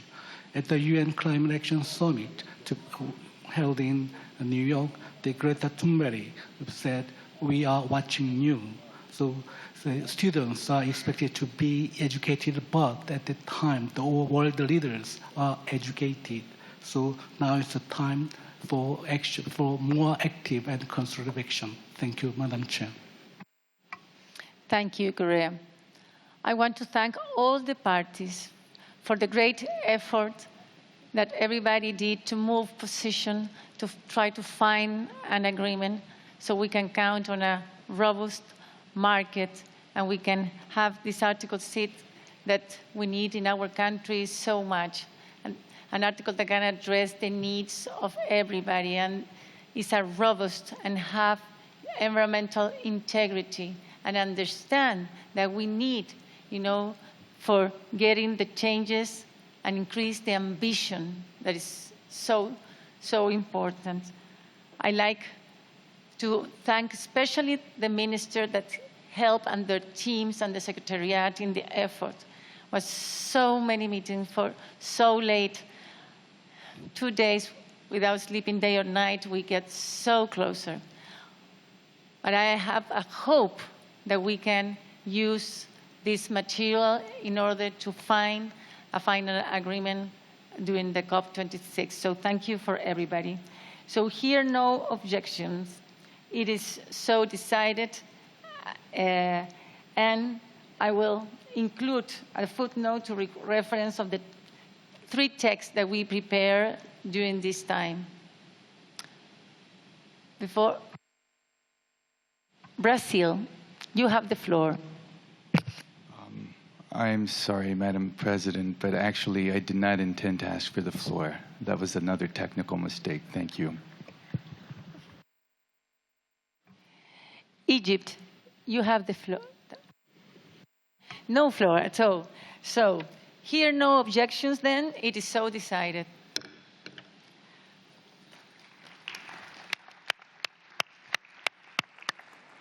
I now invite the CMA to consider sub-item 2B of the agenda, election of additional officers. I would again like to thank Vice President Una May Gordon for her hard work in leading these consultations. The list of nominations received by the Secretariat is available on the UNFCCC website. I now invite the CMA to consider the election of an additional member of the Bureau of the COP, CMP, and CMA. The rapporteur of the Bureau, elected by the COP, represents a party to the Convention that is not yet a party to the Paris Agreement. Egypt, you have the floor. Thank you so much, Excellency. But again, like others, it was a technical error. But I wanted to take the floor after the adoption of the previous agenda to join others in thanking the ministers who have tried to facilitate, the Minister from New Zealand and Her Excellency the Minister from South Africa, and also the Minister of Japan. And like others, we hope that we have an agreement in the next meeting. So thank you so much. Thank you, Egypt. The CMA is invited to elect as additional rapporteur of the Bureau from among parties to this Paris Agreement, Mr. Amjad Abdullah from Maldives, nominated by the Asia-Pacific Group. Here, no objections. It is so decided.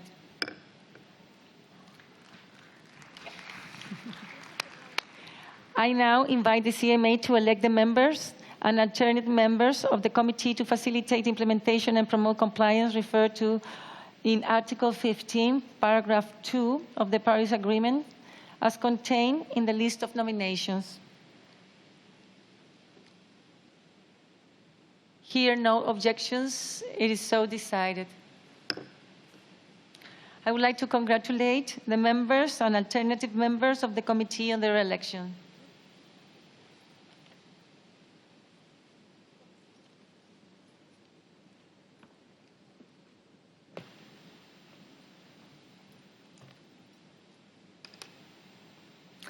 I note that there are nominations outstanding for the Article 15.2 committee. I invite groups to continue consultations and submit the outstanding nomination to the Secretariat as soon as possible, and by the 28th of February 2020 at the latest. Once received by the Secretariat, the nominees will be deemed elected at CMA2 in accordance with established practice. Here, no objections. It is so decided. I invite the CMA to consider Agenda Item 14, Other Matters.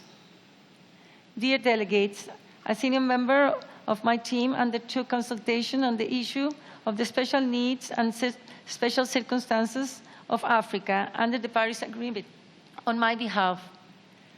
I urge parties to the Paris Agreement to recognize the special circumstances and needs of African countries in line with previous decisions of the COP.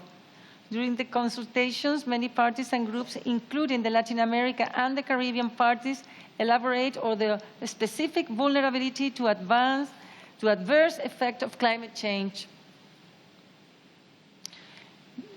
No consensus was reached in those consultations. Are there any other matters?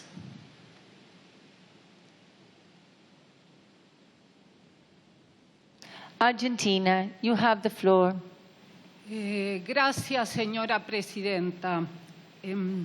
Quisiera una clarificación de su parte respecto de la carta que con fecha 5 de diciembre un grupo de países de América Latina le envió con relación a la inclusión de este tema y a sus palabras, las que usted acaba de repetir, y la interpretación que este grupo de países hace de esas palabras, que son una expresión personal suya con respecto a urgir a la COP a reconocer. Y la carta elabora sobre el poder de decisión de la COP, que es la COP quien toma las decisiones y la presidencia no puede urgir a la COP a tomar una decisión en un sentido o en otro. Quisiera respetuosamente pedirle que esta carta sea adjuntada al informe de esta sesión como expresión de la opinión de estos países sobre esta cuestión. Muchas gracias. Thank you, Argentina. The letter was sent and it will also be in the report. Thank you.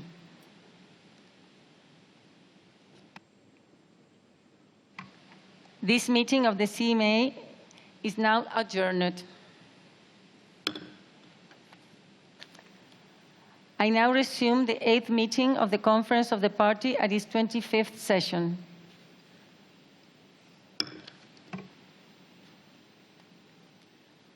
I now invite the conference to consider Agenda Item 7, Warsaw International Mechanism for Loss and Damage Associated with Climate Change Impacts. Since the consideration of the governance of the WIM did not result in an outcome, the COP will continue to consider matters related to the governance of the WIM at COP26. I now invite the COP to take note of the decision adopted by the CMA entitled Warsaw International Mechanism for Loss and Damage Associated with the Climate Change Impacts and its 2019 review contained in document FCC/CP/2019/L12.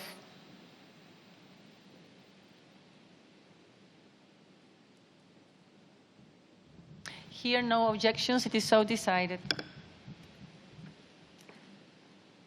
I will now like to invite the COP to consider agenda item 8, matters relating to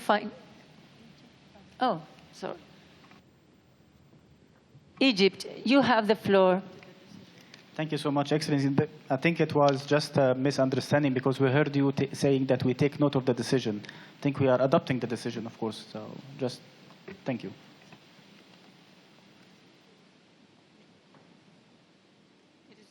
It was all decided.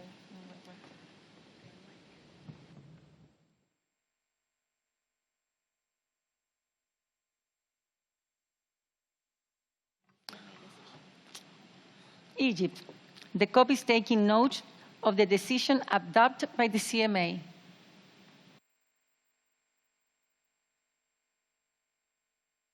Palestine, you have the floor. Thank you, Madam President. On this issue, the issue of WIM review and the governance of the WIM, let me state the following on behalf of the group of G77 and China to be placed on record. As stated earlier, the WIM and its executive committee operate under the authority of the COP as well as the CMA, pursuant to previous decisions of the COP and also to the Paris Agreement.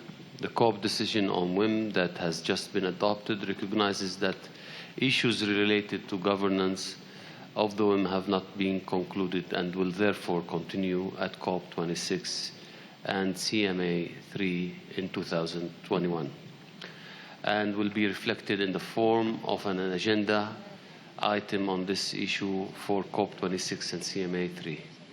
We note that our discussion on this issue here at the COP25 and CMA 2 did not produce any outcome, and that such discussions do not prejudice any further considerations of this matter under the COP and the CMA. Finally, nothing in this COP WIM decision text nor in the CMA WIM review text prejudges the outcome of our discussions of WIM government. We thank you, Madam President. Thank you, Palestine. Your concern is noted. Tuvalu, you have the floor. Thank you, Madam President. It was our understanding at the beginning of this meeting that we would adopt parallel decisions both by the COP and the CMA. The current decision that you have presented to us does not achieve that, and we are deeply disappointed by that. I would like to have a statement recorded in the report of this meeting. In noting the CMA decision by the COP, it is our clear understanding that the COP has an ongoing role in overseeing the operation of the Executive Committee of the Warsaw International Mechanism on Loss and Damage and in the implementation of its work plan. The COP established the WIM and nothing has extinguished that role. Like other institutions established and brought forward by the Paris Agreement, the COP and the Paris Agreement will have joint work respectively. Thank you. Thank you, Tuvalu. Your statement is reported.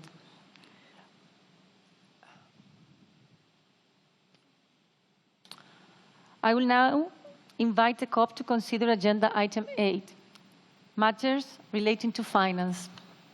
For sub-item 8A and B, a contact group was established, co-chaired by Mr. Richard Muyongi from Tanzania and Mr. Robert Moore from UK.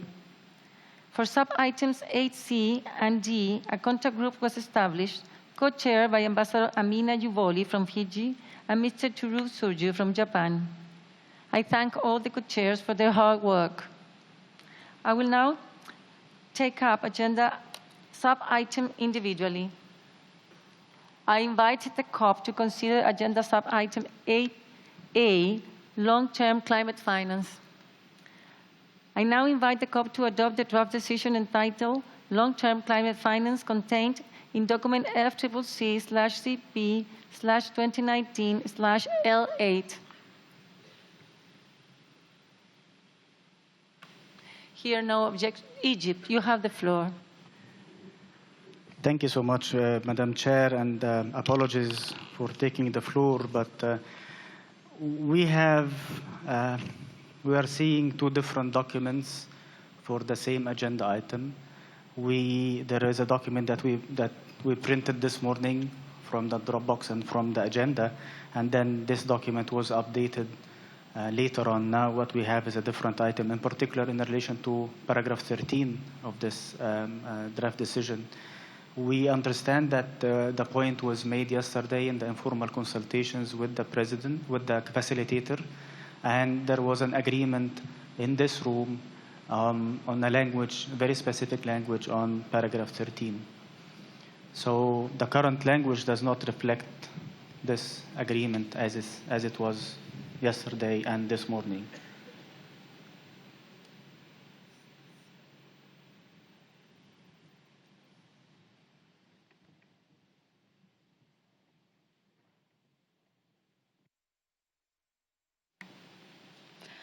Delegates, the file that was uploaded earlier was a technical error. The correct file is the one that's uploaded now, and it's noted in the document.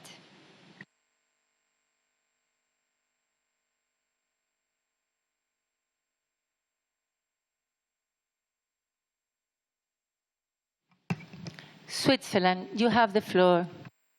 Thank you very much for this clarification by Secretary, and we would be happy to go along these lines after these clarifications. Thank you very much. Thank you, Switzerland. United States, you have the floor. Thank you very much, Madam President. We would be okay going along these lines, though we would note that our understanding of this decision or this paragraph is simply that, of course, the COP will continue to discuss issues of climate finance, not that this agenda item will continue at the next session. Thank you. Thank you, United States. Egypt, you have the floor. Thank you, Madam Chair. But can you read exactly what language on paragraph 13, and then I'll come back and comment, please.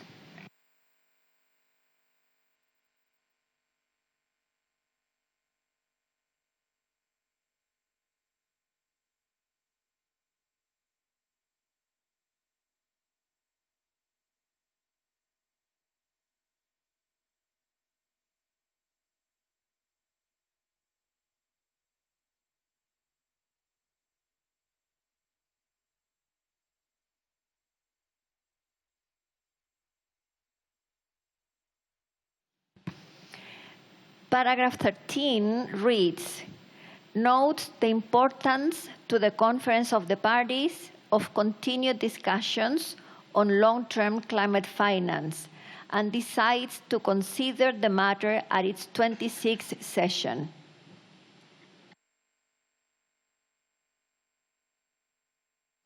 Egypt, you have the floor. Thank you so much, Excellency, but this is not the language that we understand was agreed in the room that was facilitated yesterday, and that this is the language that was presented to the parties this morning.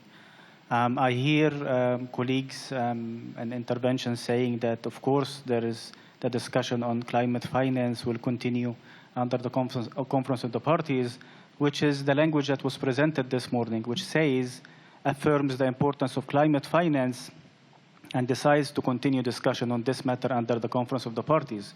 So hearing the previous intervention specifically, it speaks to the same language, but it does not refer to this, noting the importance of a continued discussion. So with this, I would like to go back to the language that was printed and was agreed in the informal last night. Thank you.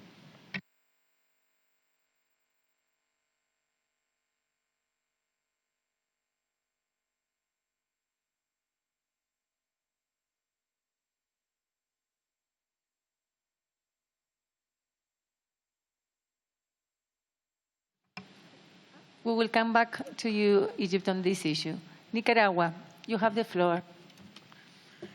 Nicaragua wishes to support the position of Egypt on the matter of long-term finance to revert to the language that had been negotiated and that we saw previously, and not this last-minute change of language.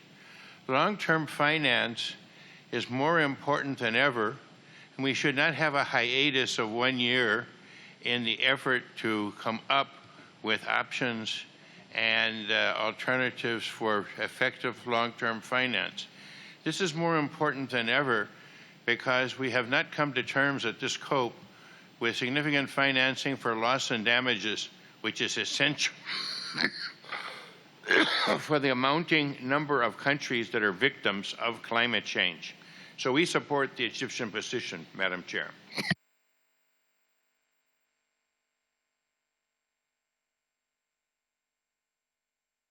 Thank you, Nicaragua. Switzerland, you have the floor. Thank you, Madam President. I think we are now not in the stage about supporting positions that have been negotiated, and just to reflect duly what has been agreed and what has not been agreed yesterday evening. My finance expert was participating at yesterday's session, and there was no agreement to change that language yesterday. I would like just to appeal to all delegates not to start to change what, based on an agreement that has been happened on texts that were presented, and I would also just to draw the attention that we are losing really quorum. And if we are not now really taking where we are and trying to adopt the documents as they have been presented, and if you now start to reopen them and start to try to renegotiate these documents, then there might be a risk that we will lose quorum. Thank you very much. Thank you. Malaysia, you have the floor. Right. Thank you, Chair. Speaking on behalf of LMDC, Malaysia would like to support what Egypt just said, and we like the reflection of the text that we saw earlier this morning. Thank you. Thank you, Malaysia. Egypt, you have the floor. Thank you so much, Excellency. And as Switzerland has said, yes, we want to finalize the decisions as fast as possible, but this does not mean that agreements that were reached yesterday and printed this morning are the ones that we can just overlook because we want to finalize a decision.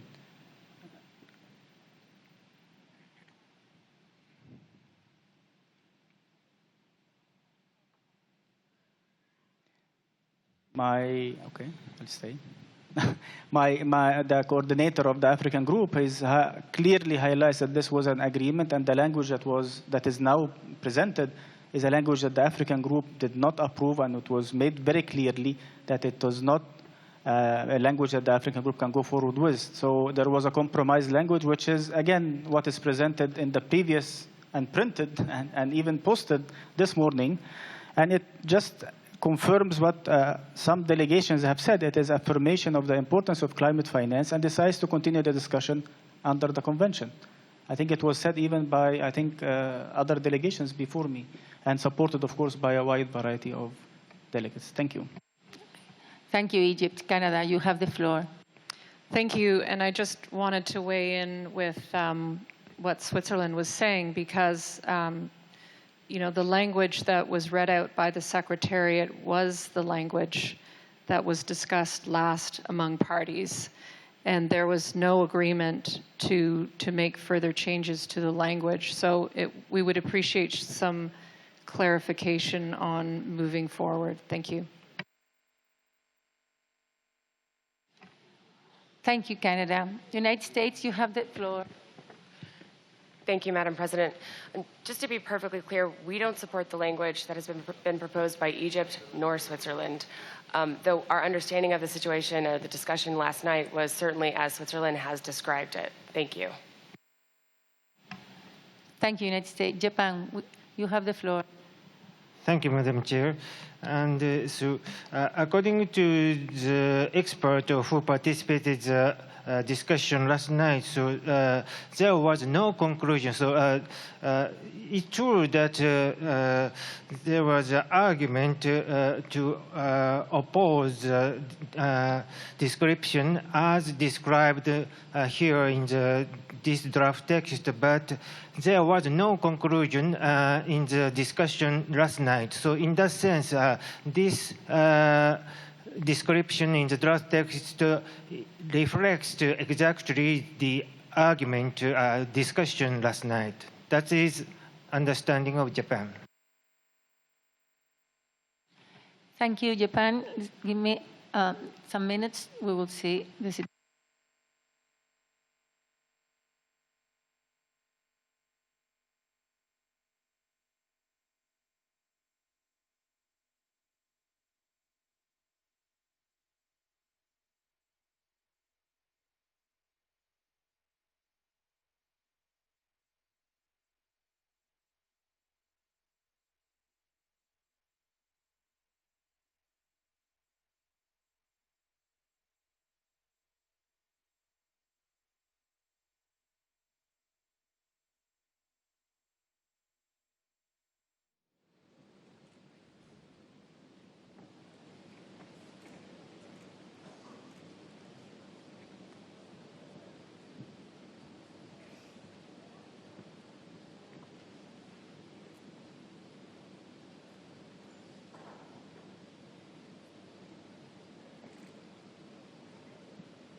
Okay, Minister Delegates, I have been informed parties work very hard, but finally we're not able to conclude a consideration of this matter at this session. So this will be an agenda item for next COP.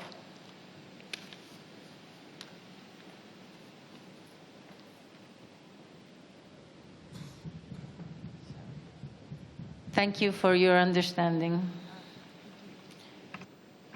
Egypt, you have the floor. Thank you so much, Excellency. And this is a very unfortunate and disappointing decision. And this is not the first one during this COP. I mean, I recall that the African group has highlighted and stressed on the concerns and disappointment when it comes to agenda items that relates to finance, capacity building, technology transfer. And those are the means of implementation that countries will need to implement the Paris Agreement and the Convention. I'm really surprised when we are affirming the importance of climate finance. We are not even agreeing on affirming the importance of climate finance. This is really becoming very worrisome for a lot of countries, very worried about not even affirming a very benign language of the affirmation of climate finance and to continue discussion under the Convention on Climate Finance.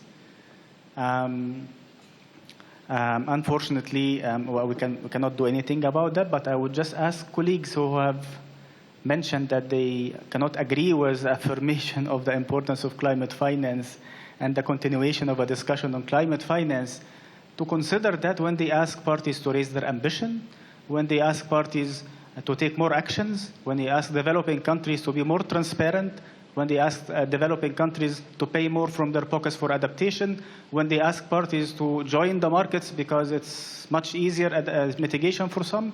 So it is very unfortunate, Madam President, that this is happening now. It is very unfortunate that the message that we are sending in a COP that is calling for ambition is that we are not even able to affirm the importance of climate finance or even decide to continue discussion on climate finance. I don't know what to say, but this is not what the African group, and I'm sure a lot of developing countries who have responded to that, have expected when we fully ratified the Paris Agreement. We didn't walk out of the Paris Agreement. We are committed to what we have said in the Paris Agreement, and we are committed to the Convention. We are not walking back. We are not backsliding. We are not rolling back on the commitments, but it seems that this is not the same from all parties. So colleagues and parties who are calling for more ambition, who are saying that environmental integrity is the core, that are calling for the climate emergency, if you are not in line with a discussion on climate finance, or you are not in line with affirmation of the importance of climate finance, please relook at your positions. We are not here to have very nice statements and people start applauding and clapping for nice words. We are here to work and make sure that we deliver the right package to enhance the ambition and have things moving forward. We are not here to just have slogans and nice words. I respect all parties, I respect all groups, but it is very obvious that when it comes to technology transfer, capacity building, finance, we have very limited space to even discuss it or even affirm its importance. I would like this to be put on record.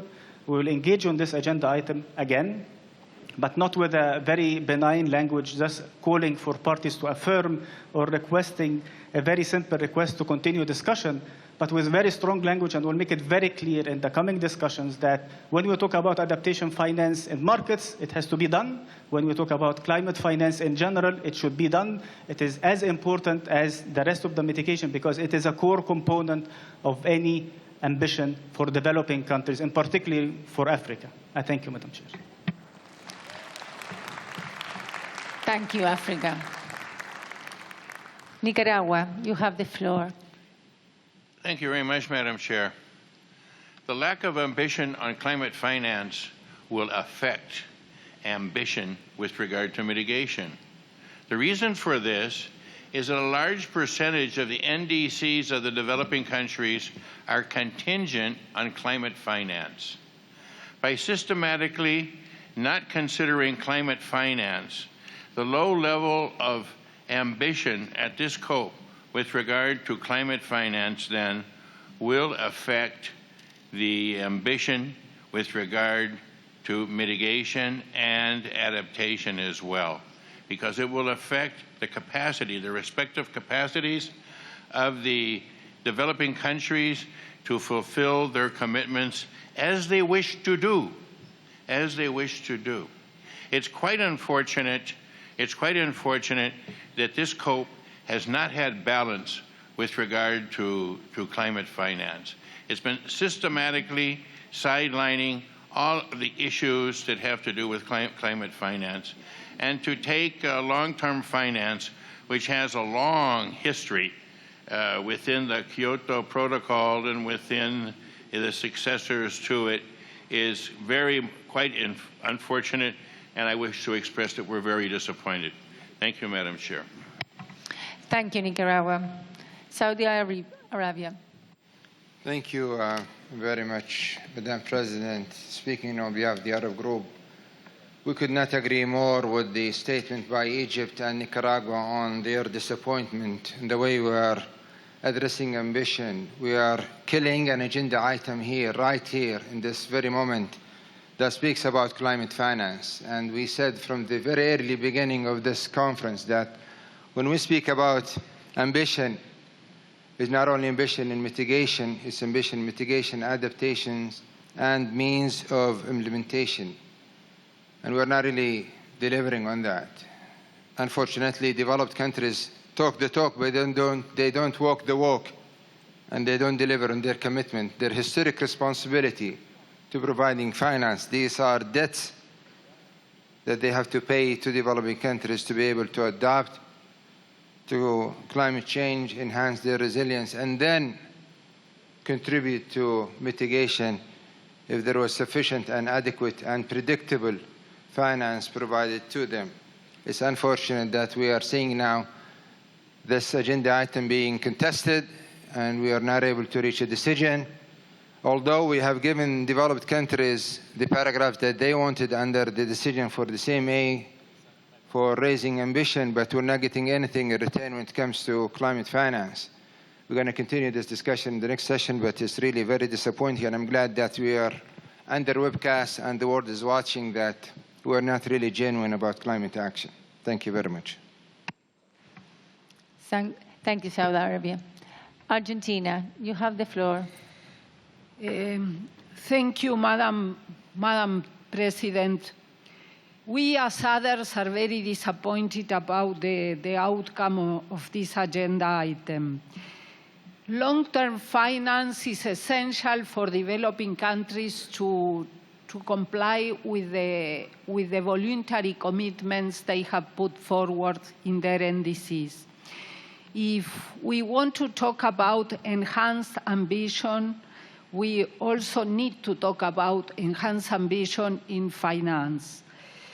So on behalf of my group, Argentina, Brazil, and Uruguay, we would like to put on record our disappointment with this result. Thank you. Thank you, Argentina. Malaysia, you have the floor. Thank you, Chair.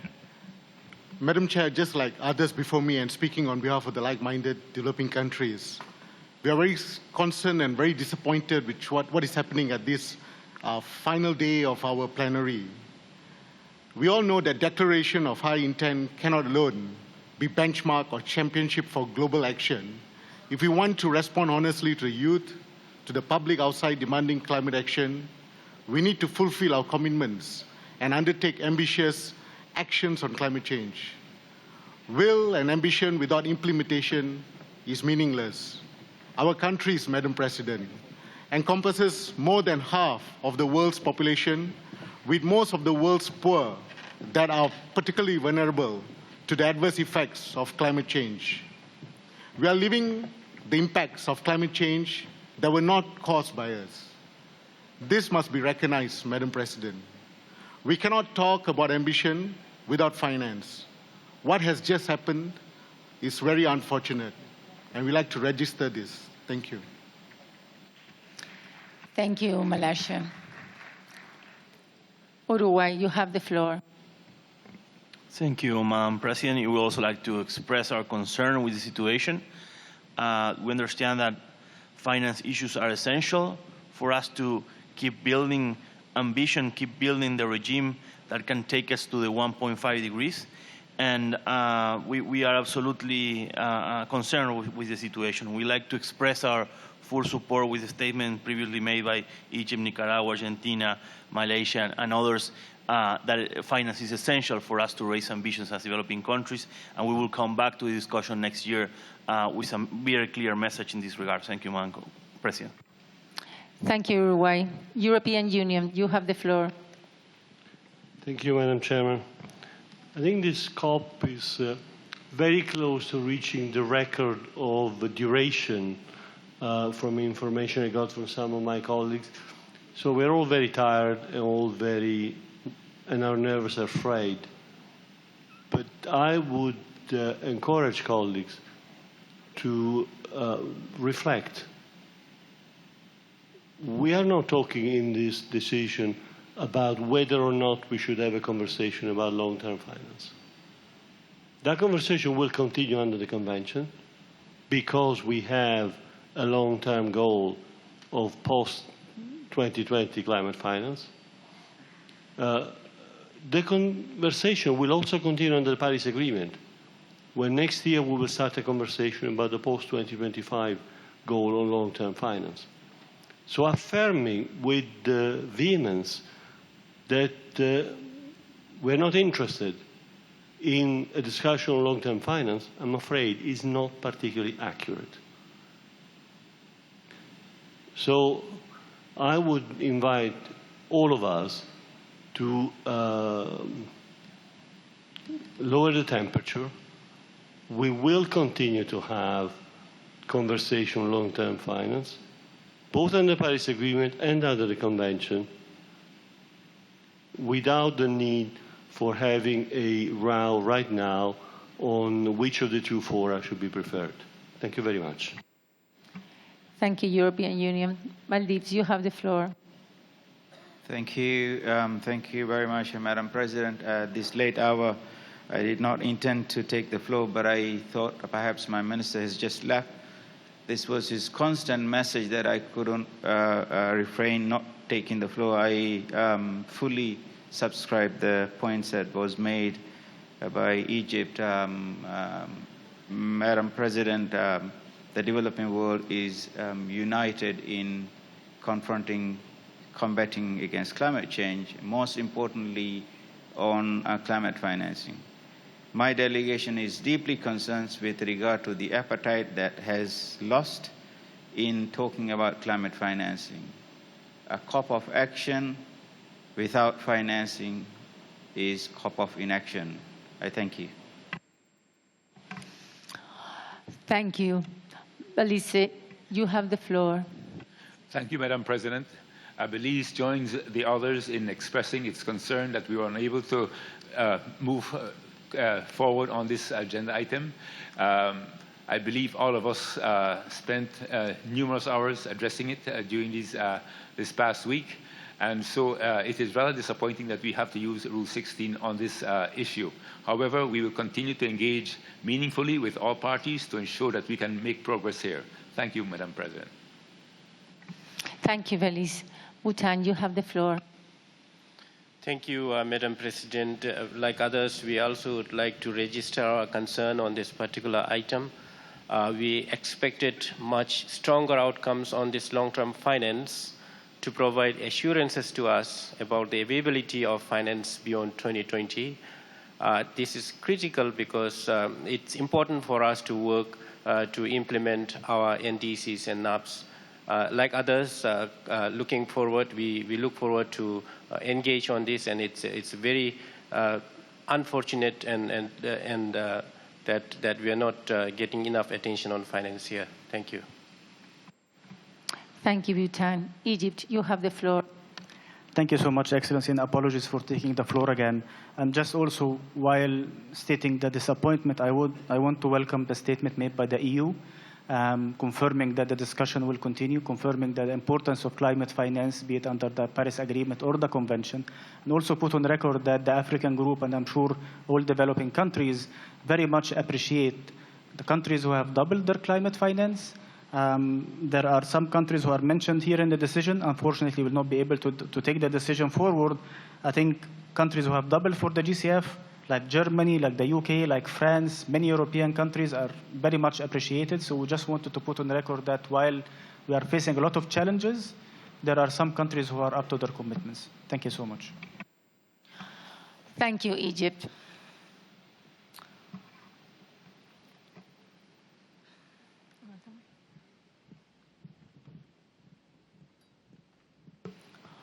All the statements are record. Is really very disappointed that we don't have more climate finance. I invite the COP to consider agenda sub-item 8B, matters relating to the Standing Committee on Finance. I invite the COP to adopt the draft decision entitled Matters Relating to the Standing Committee on Finance, contained in document FCC/CP/2019/L6.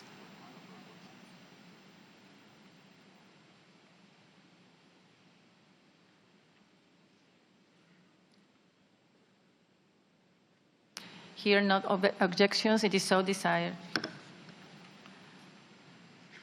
I invite the COP to consider sub-item 8C, report of the Green Climate Fund to the Conference of the Parties and guidance to the Green Climate Fund. I now invite the COP to adopt the decision entitled Report of the Green Climate Fund to the Conference of the Parties and guidance to the Green Climate Fund, contained in document FCC/CP/2019/L13. Here, no objections, it is so decided. I invite the COP to consider sub-item AD, report of the Global Environmental Facility to the Conference of the Parties and guidance to the Global Environmental Facility. I now invite the COP to adopt the decision entitled Report of the Global Environment Facility to the Conference of the Parties and guidance to the Global Environment Facility, contained in document FCC/CP/2019/L7. Here, no objections, it is so decided.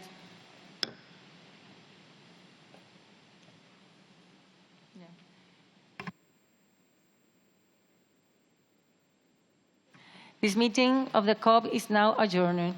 Dear delegate, I now resume the 8th meeting of the CMP. I invite CMP to consider the agenda sub-item 10, report of the Forum on the impact of the implementation of response measures. I now invite the CMP to adopt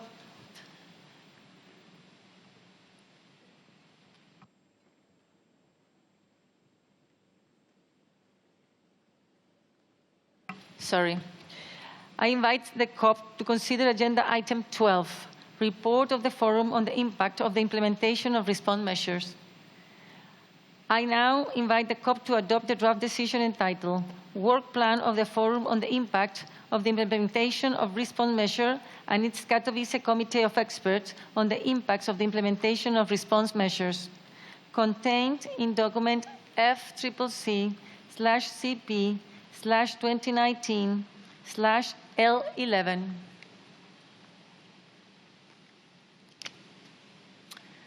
Here, no objections, it is so decided.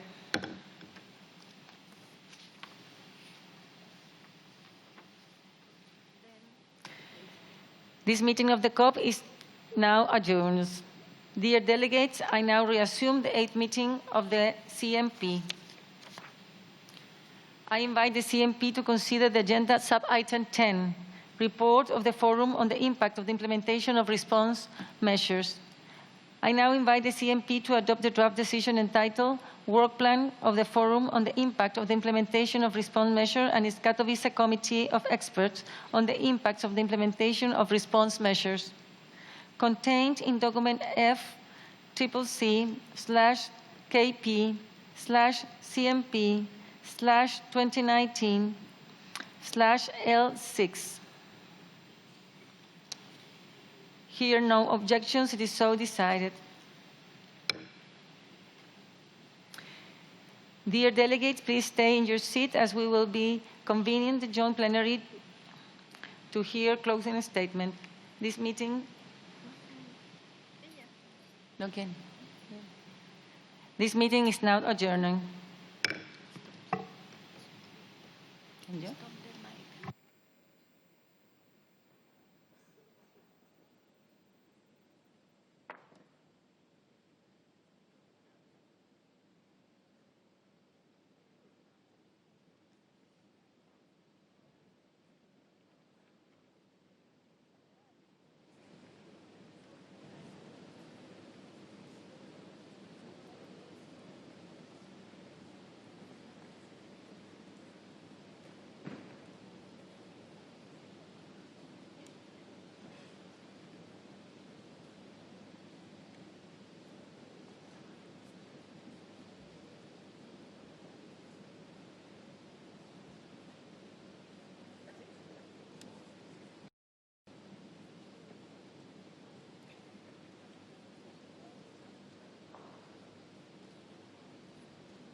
Distinguished delegates, ladies and gentlemen, I now open a joint ninth meeting of the Conference of the Parties, ninth meeting of the Conference of the Parties serving as a meeting of the parties to the Kyoto Protocol, and the ninth meeting of the Conference of the Parties serving as the meeting of the parties to the Paris Agreement.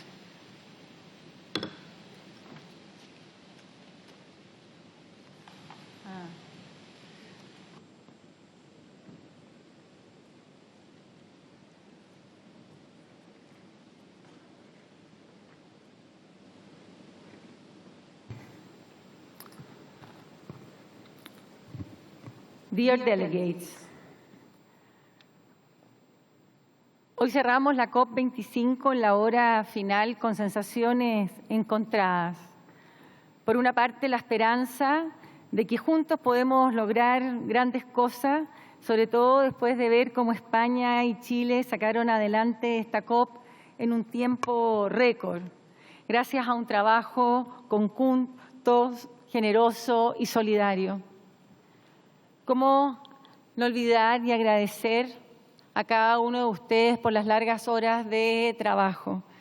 Esta ha sido la COP más larga de la historia y quiero agradecerles por haber puesto el corazón y el esfuerzo en buscar acuerdos justamente en un proceso que se basa en el acuerdo de todas las partes.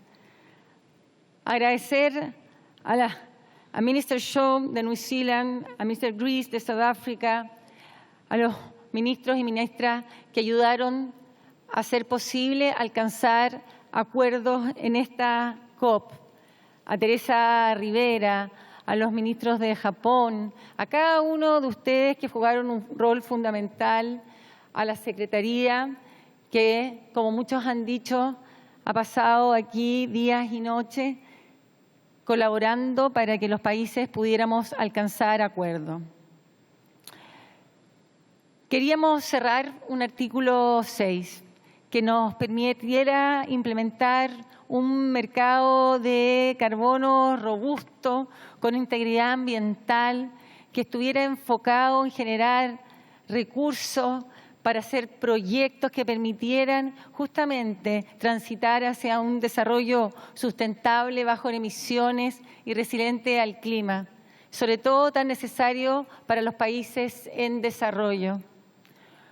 Un mecanismo que nos contribuyera a avanzar con mayor acción en una temática tan relevante y que con tanta fuerza necesitamos enfrentar hoy. Evidentemente, es triste no haber podido llegar al acuerdo final, estuvimos tan cerca, pero agradezco todos los esfuerzos y las largas horas por tratar de alcanzarlo. Estuvimos a punto, pero como muchos de ustedes han reconocido en la sala, hoy tenemos un avance concreto en textos concretos que nos hacen mirar con esperanza que este mecanismo sólido, con integridad ambiental, que considere las necesidades de cada uno, que tenga fondos para la adaptación que con tanta fuerza necesitamos, que respete también la diversidad de los requerimientos de los países, se encuentra más cerca. Tenemos que avanzar más rápido y mejor. Claramente, hoy día los ciudadanos del mundo nos están pidiendo avanzar más rápido y mejor en finanzas, en adaptación, en mitigación, en generar mejores condiciones de vida para todos y cada uno enfrentando el cambio climático. Dejamos como legado de esta COP un texto para el artículo 6, ambicioso y ambientalmente sólido, que permite generar las bases para implementar un mercado de carbono sin doble contabilidad desde el primer momento, entregando recursos para adaptación, tanto en el mecanismo centralizado como en el de cooperación bilateral, y que recoja la necesidad de los países en desarrollo de contar con periodos de transición razonable, con un número de unidades limitadas y por un periodo determinado que permitiera asegurar el cuidado integral del sistema.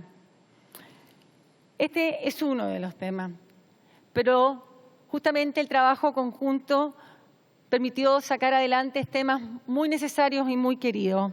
Quiero destacar especialmente y con profundo agradecimiento el acuerdo en materia de género realizado en esta COP. El tema de género no es un problema de las mujeres, es un problema de la humanidad, como lo es el cambio climático, que nos impacta con mayor fuerza, profundizando inequidades culturales, sociales y ambientales existentes. Como exministra de la Mujer, me emociona que hayamos aprobado el Plan de Acción de Género, el cual permitirá fortalecer el rol y el empoderamiento de las mujeres en sus respectivas comunidades locales, dotándolas de herramientas para enfrentar de mejor forma el cambio climático, porque las mujeres somos más vulnerables al cambio climático y a la pérdida de biodiversidad, pero también somos grandes agentes de cambio, somos un poder transformador fuerte y resiliente. La acción climática no es ni debe ser solo una cuestión política. Los compromisos nacionales son necesarios, pero no son suficientes. Por eso valoramos enormemente la Alianza de la Acción Climática que lanzamos en septiembre en el Summit y que nos ha permitido duplicar el número de países comprometidos con la carbono neutralidad. Es un orgullo que en el cierre de esta COP la Alianza de Ambición Climática haya pasado de 65 a 121 países comprometidos, a 398 ciudades, a más, casi 800 empresas, a más de 4 trillones de dólares en inversiones. Adicionalmente, en esta COP trajimos actores financieros relevantes en algo tan necesario como lo hemos escuchado en esta COP, en la urgencia de avanzar con más recursos para la ambición climática, algo que nos golpea particularmente a los países en vías de desarrollo y a los países más vulnerables. En esta COP se reunieron por primera vez 51 ministros de finanzas que se sumaron a la acción climática y los ministros que permitan transversalizar una acción climática más ambiciosa en cada uno de nuestros países. También se logró incorporar los ministros sectoriales que mucho tienen que decir en emisión y en capturas de carbono, agricultura, energía, transporte. La ciencia se incorporó como un aliado clave no solo en el diagnóstico, sino que también en la solución. La innovación, la transferencia tecnológica, la construcción de capacidades y las soluciones basadas en la naturaleza tienen que ser más ambiciosas y tienen que tener, ¿verdad?, un efecto más urgente y más efectivo. Por primera vez, los ministros de ciencia del mundo se reunieron en esta COP y presentaron sus iniciativas.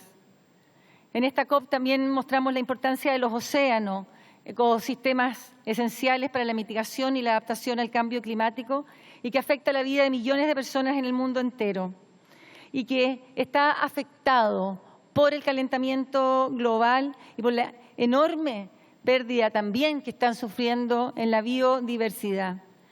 Impulsamos a los países incluyeran a los océanos en sus NDC, sumando a la Alianza de Ambición Climática a más de 39 países que ya suscribieron la iniciativa para incorporar justamente los océanos en la NDC. Chile lanzó su plataforma para soluciones oceánicas basadas en la ciencia, que congrega iniciativas y herramientas que pueden ser utilizadas por los gobiernos para desarrollar las políticas climáticas en océanos. Se adaptaron documentos y avances importantes en temas muy queridos y muy necesarios, como el WIM, del mecanismo de loss and damage y su revisión, que justamente era un anhelo muy profundo de muchos países. También se evidenció la importancia de la adaptación, una urgencia cada vez más presente y un pilar clave para aquellos que pertenecemos al mundo en desarrollo. Por eso, en esta COP25, por primera vez, se impulsó un diálogo de alto nivel para la adaptación con sólida presencia de ministros. Pero claramente no es suficiente. El mundo nos está mirando y espera soluciones concretas, mayores por nuestra parte. Por eso no estamos satisfechos. Los acuerdos alcanzados por las partes no son suficientes para enfrentar con sentido de urgencia la crisis del cambio climático. Aún no están los consensos para aumentar la ambición en los niveles que necesitamos. Antes de terminar, quiero hacer un llamado al mundo fuerte y claro para fortalecer la voluntad política y acelerar la acción climática a la velocidad que el mundo necesita. Las nuevas generaciones esperan más de nosotros. Tenemos la obligación de estar a la altura de las circunstancias. Las nuevas generaciones, las mujeres, los niños del mundo entero nos piden una respuesta más sólida, más urgente y más ambiciosa para poder actuar. Muchas gracias.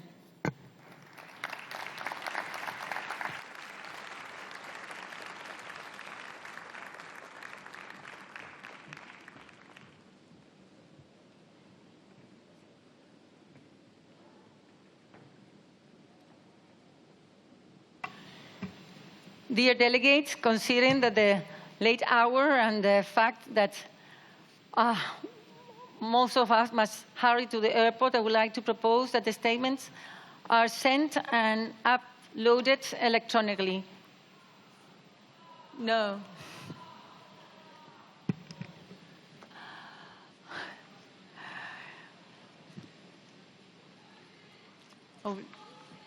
Open. No?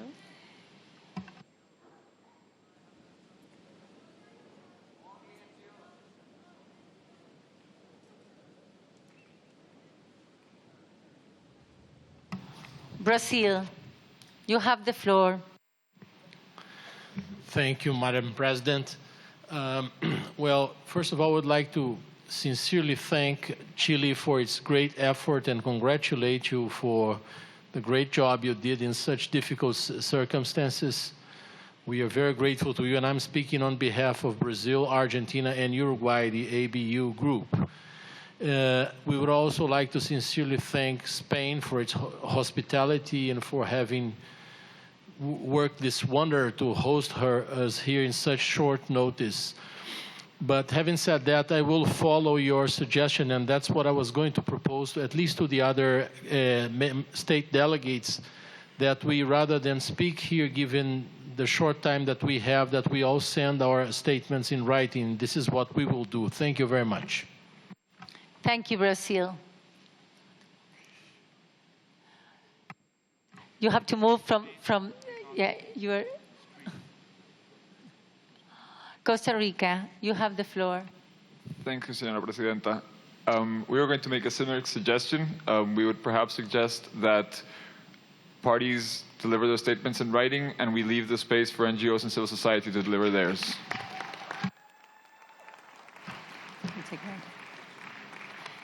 Good suggestion, Costa Rica. If the countries agree, Egypt, you have the floor. Thank you so much, Madam President. Well, in principle, I would agree, but I cannot not take the floor on behalf of the African group to thank you, Madam President, for your leadership. I think the statement is not only about the progress and the process, but also to capture that it was a very difficult COP. We have very difficult meetings, but we also achieved a lot. People might think that the progress, the small progress that was here is something that might be a negative signal to the outside world. I think it is not. The discussions that we had reflects the challenges that we have. It reflects also the commitment to the multilateral process. It reflects the leadership of a person like you, Excellency, pushing forward, pushing the parties to try to reach agreements until 48 hours after the meeting, the official closing of the meeting. So for us, it was a good conference. I hope that all of us have heard each other on the importance of raising ambition, the importance of finance, technology, and capacity building, the importance of working together through a multilateral process. We are proud as Africa of what was achieved on 25 years from the convention until now. We are proud of the Kyoto Protocol. We are proud of the Paris Agreement. We are proud of this Conference of the Parties.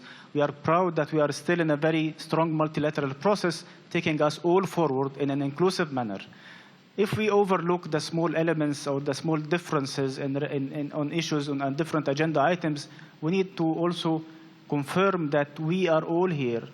48 hours after the official closing, everybody is following on the webcast. My colleagues, everybody is following, and they are all saying the same thing. Yes, we are here. Yes, we are up to the challenge.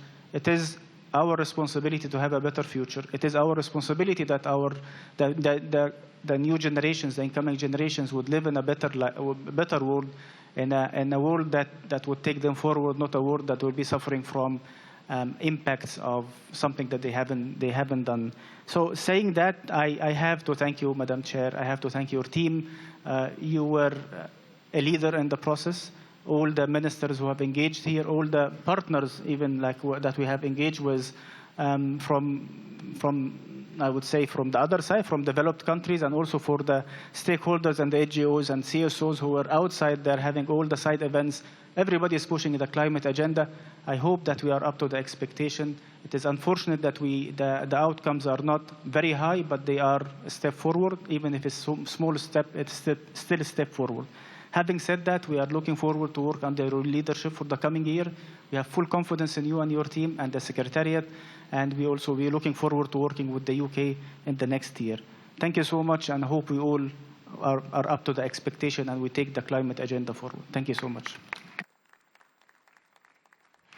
Thank you, Egypt. European Union, you have the floor. Madam President, we agree with your suggestion. Let me just associate myself fully to the statement just made by Egypt. Thank you very much. Thank you, European Union. State of Palestine, you have the floor.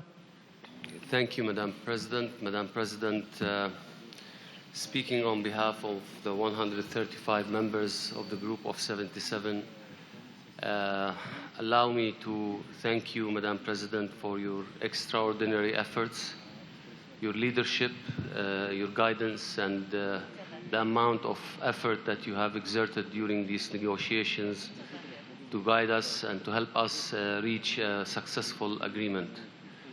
What you have done is exemplary and will always be remembered.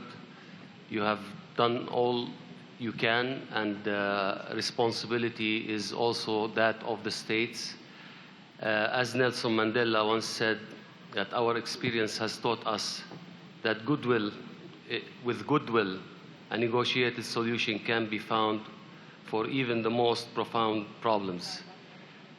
The group of G77 came here with that goodwill, and we tried our best. We succeeded in certain fronts, but we failed in others, and for that, we have to continue working. Madam President, we will heed your call, and I think it's the most reasonable thing to do at this hour. But let me please conclude with by offering excerpts from a poem, Think of Others, by Palestine's national poem, Mahmoud Darwish, that we could reflect on as we end this COP. And I quote, "As you conduct your wars, think of others. Do not forget those who seek peace. As you pay your water bill, think of others. Do not forget those who are nursed by the clouds. As you return home to your home, think of others. Do not forget those who live in tents. As you sleep and count the stars, think of others, those who have nowhere to sleep. As you think of others far away, think of yourself. Say, if only I were a candle in the dark." Thank you very much, Madam President. Thank you, Palestine. Australia, you have the floor. Thank you, Madam President. And on behalf of the Umbrella Group, I would like to thank you for your leadership and indeed your endurance. Just briefly, would recognise some of the achievements this COP, particularly on the Gender Action Plan, on oceans and on loss and damage. While recognising we didn't get all the outcomes that we wanted, we look forward to establishing markets with environmental integrity and a strong and effective enhanced transparency framework in the coming period. We look forward to COP26 under the UK leadership and to the pre-COP in Italy. We will submit a full statement. Thank you. Thank you, Australia. China, you have the floor. 谢谢主席。中方代表基础4国发言。中国支持巴勒斯坦代表77国集团和中国发言。过去2周以来，在古特雷斯秘书长的亲自推动下，在主席国智利的巨大努力下，在东道国西班牙的全力支持下，公约秘书处、部长协调员、工作组主席、议题协调员以及各国同事们夜以继日付出了辛勤的努力，但是会议的结果与我们的期待仍有差距，特别是就完成巴黎协定第6条实施细则这项核心任务，我们只形成了程序性的结论，相信大家都非常遗憾，这与我们的付出不成比例。气候变化日趋紧迫，应对现实挑战需要的是切实行动，而不是空喊口号。巴黎协定是多边主义的标志性成果，有效应对气候变化，必须坚持多边主义，必须建立在巴黎协定坚实制度基础上，必须切实聚焦落实协定，尊重历史，基于现实国情，充分考虑发达国家和发展中国家的不同起点，落实所作出的承诺。基础4国呼吁各国坚持多边主义，坚持全面、有效、持续落实公约及其京都议定书、巴黎协定，特别是要准确解读和实施巴黎协定及其目标和原则，切实遵循公平、共同但有区别的责任和各自能力原则，以及国家自主决定贡献的制度安排。我们要全面理解并加强力度，加强减缓，加强适应，加强支持力度，确保发达国家提供的支持力度与发展中国家行动力度相匹配。我们对本次会议上发达国家没有切实回应发展中国家资金需要表示失望。我们对2020年前行动和力度的安排感到遗憾。2020年前承诺的落实是2020年后行动的起点。我们敦促发达国家采取切实行动，弥补在减排和对发展中国家支持方面的缺口。尽管基础4国国内发展存在不充分、不平衡的问题，均面临着消除贫困、改善民生、推动社会经济发展、保护环境等多重挑战，但是4国都根据本国国情实施了强有力的气候行动，并取得了显著的成效，为应对气候变化的全球努力做出了重大贡献。基础4国已经提出了反映其尽可能高力度的气候政策和贡献。我们认为行动始于当下，而不是明年或者更远的未来。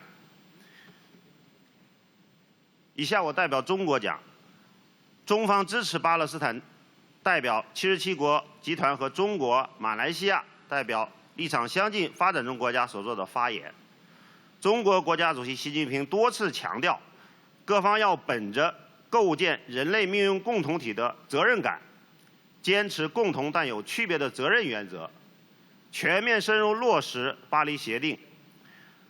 我们将贯彻落实习近平生态文明思想，坚定不移地实施积极应对气候变化国家战略，继续付出艰苦卓绝的努力，采取强有力国内政策行动，100%落实承诺，开展应对气候变化南南合作。同时，中国将继续与各方一道努力推动完成巴黎协定实施细则的最后1公里，为推动全球生态文明建设，建立完善、公平、合理、合作共赢的全球气候治理体系，推动构建人类命运共同体做出不懈贡献。谢谢。Thank you, China. Norway, you have the floor. Thank you, Madam President. And first, I would like to thank you for your leadership and hard work, not least in the last few days. We now have come to important areas where we come to agreement. I would also like to say that we support Costa Rica, that the civil society and NGOs should be able to make their statements. But in the grave situation that the world is in, that first and foremost will affect future generations, I think it's most appropriate at the end of the COP to give the words for our final statements to our youth delegate, Sofie Norvik. Thank you. We lack the ambition needed to avoid this climate emergency. We're far from where we need to be to reach our international commitments of stopping global warming at 1.5 degrees. Now is the time for all countries to provide real action. Our leaders need to step up. The world would have looked very different if young people were in charge today. We don't have the time to wait for us to be the ones taking the final decisions. And youth are finished being your inspiration. Please use our solutions. Take the right decisions for our future and for all the people suffering the consequences of climate change today. Don't let us down. Thank you.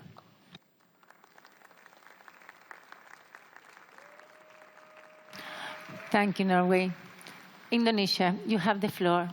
Madam President, Indonesia wants to be brief, but you deserve our direct conveyance of our appreciation, Madam President, and our thanks for your personal commitment, endurance, and passion for our work. We'd like to thank all the ministers who facilitated the decisions. It was really difficult, but they've done a great job, and we appreciate the inclusive process. We also thank the Spanish government and the people of Madrid for their excellent hosting and facilities. And again, Madam President, congratulations on the Blue COP. Thank you, Indonesia. Bhutan, you have the floor. Thank you, Madam President. Bhutan has the privilege of speaking on behalf of the LDC group.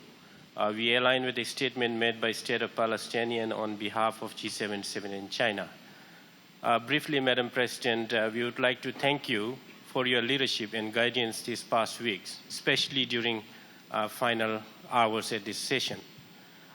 For us, this COP is the last stop before implementation of Paris Agreement.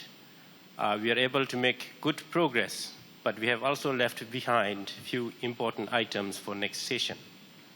Our group remains committed to work together to strengthen the multilateralism and action on climate change.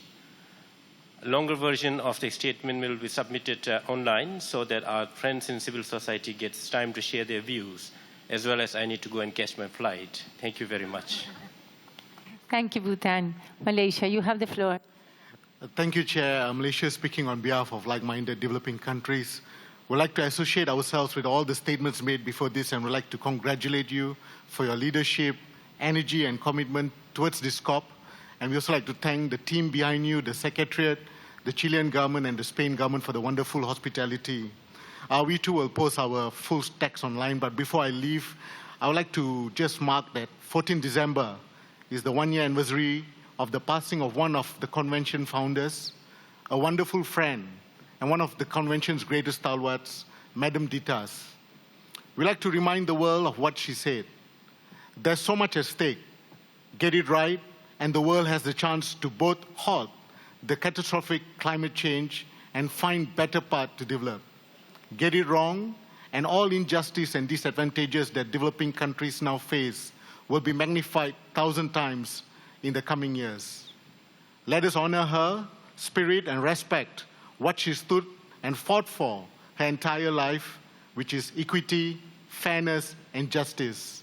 Finally, Madam President, we reiterate, let us live up to our commitments and negotiate in good faith hereon.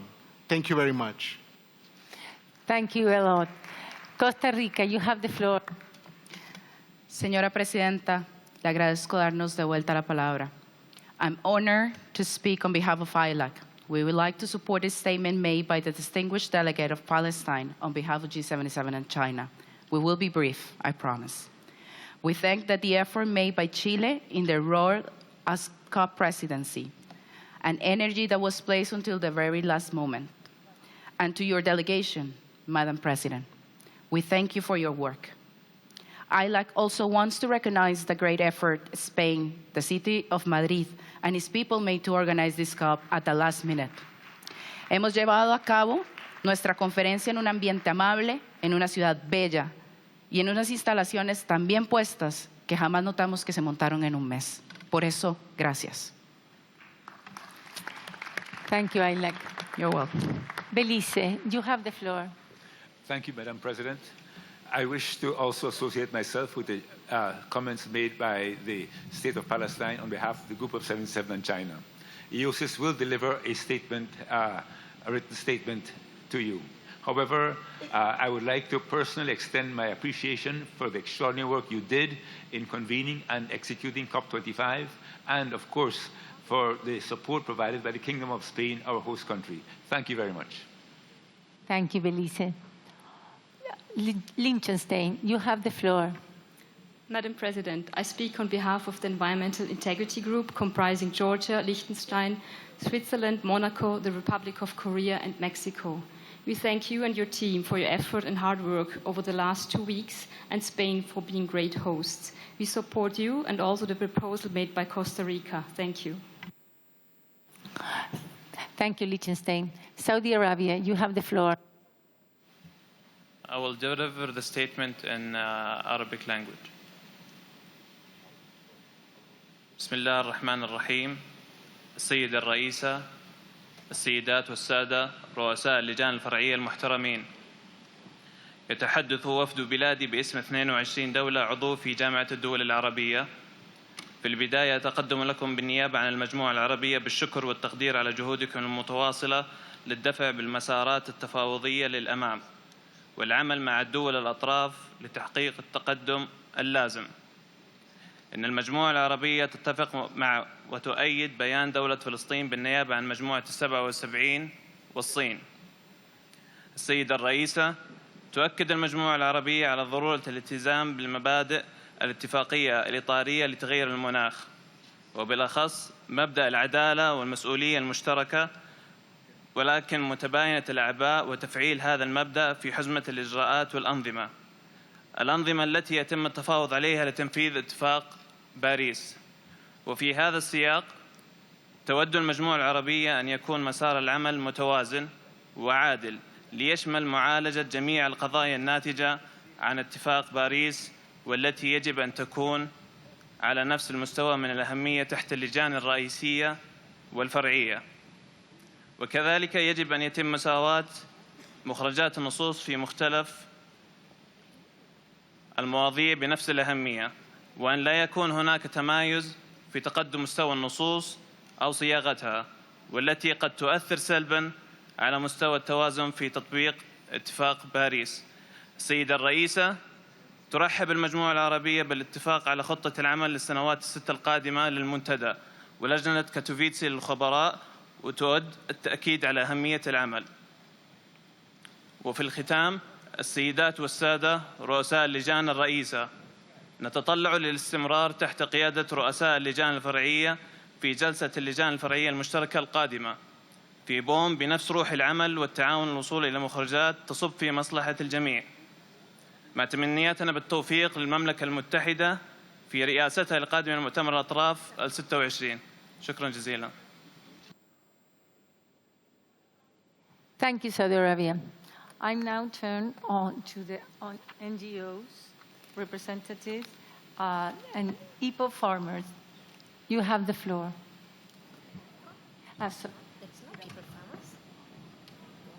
Indigenous Sorry, peoples' what's a mistake? organizations. Sorry. I will open the floor for the statement of several organizations.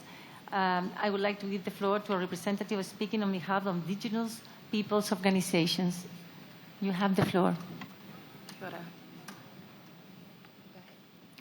Ko aoraki te mauka, ko waitaki te awa, ko tahu pōtaki te tupuna. Ko uenoku, ko tahu pōtaki ka whare, ko kāti raki amo, ko kāti waiwai, ko kāti rua hiki hiki, ka karakataka, e mihi ana kia koutou katoa. Kia ora everyone, my name is Kera Sherwood-O'Regan and I'm speaking to you today as a proudly disabled Kai Tahu woman from Te Waipounamu, the South Island of Aotearoa, New Zealand.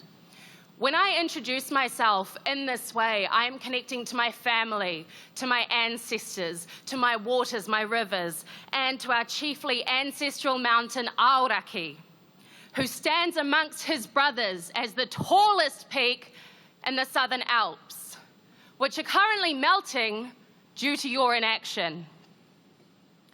As Indigenous peoples, we come here every year, often on our own dime, to advocate for our peoples and for our lands because it is what must be done. We're constantly forced to fight for our rights to be included.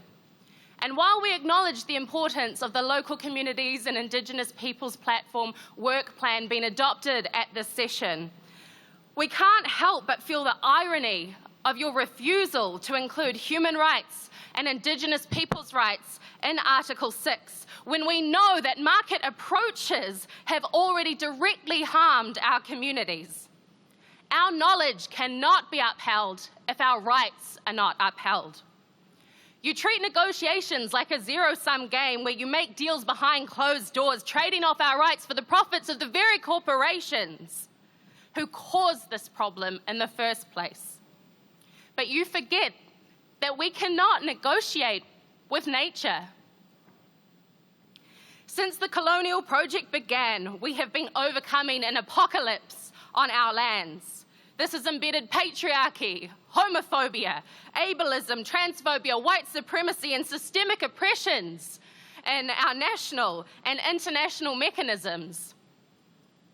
When you silence us, you deny yourselves learning from our ways, and you continue to sideline those who have real solutions for all communities. We are experts on climate. We are the kaitiaki, the stewards of nature. We know the legitimacy of our voices, and it's about time that you recognize it too. Hear our stories, learn our histories, stop taking up space with your false solutions, and get out of our way. Because we are here. We're here with real solutions, and we are united with all people with disabilities and other structurally oppressed groups and the other constituencies that you can see standing behind me right now. We are united in our vision for transformative change because people power is climate justice. Kia ora koutou katoa. Thank you very much. I would like to give the floor to a representative speaking on behalf of women and gender non-governmental organizations.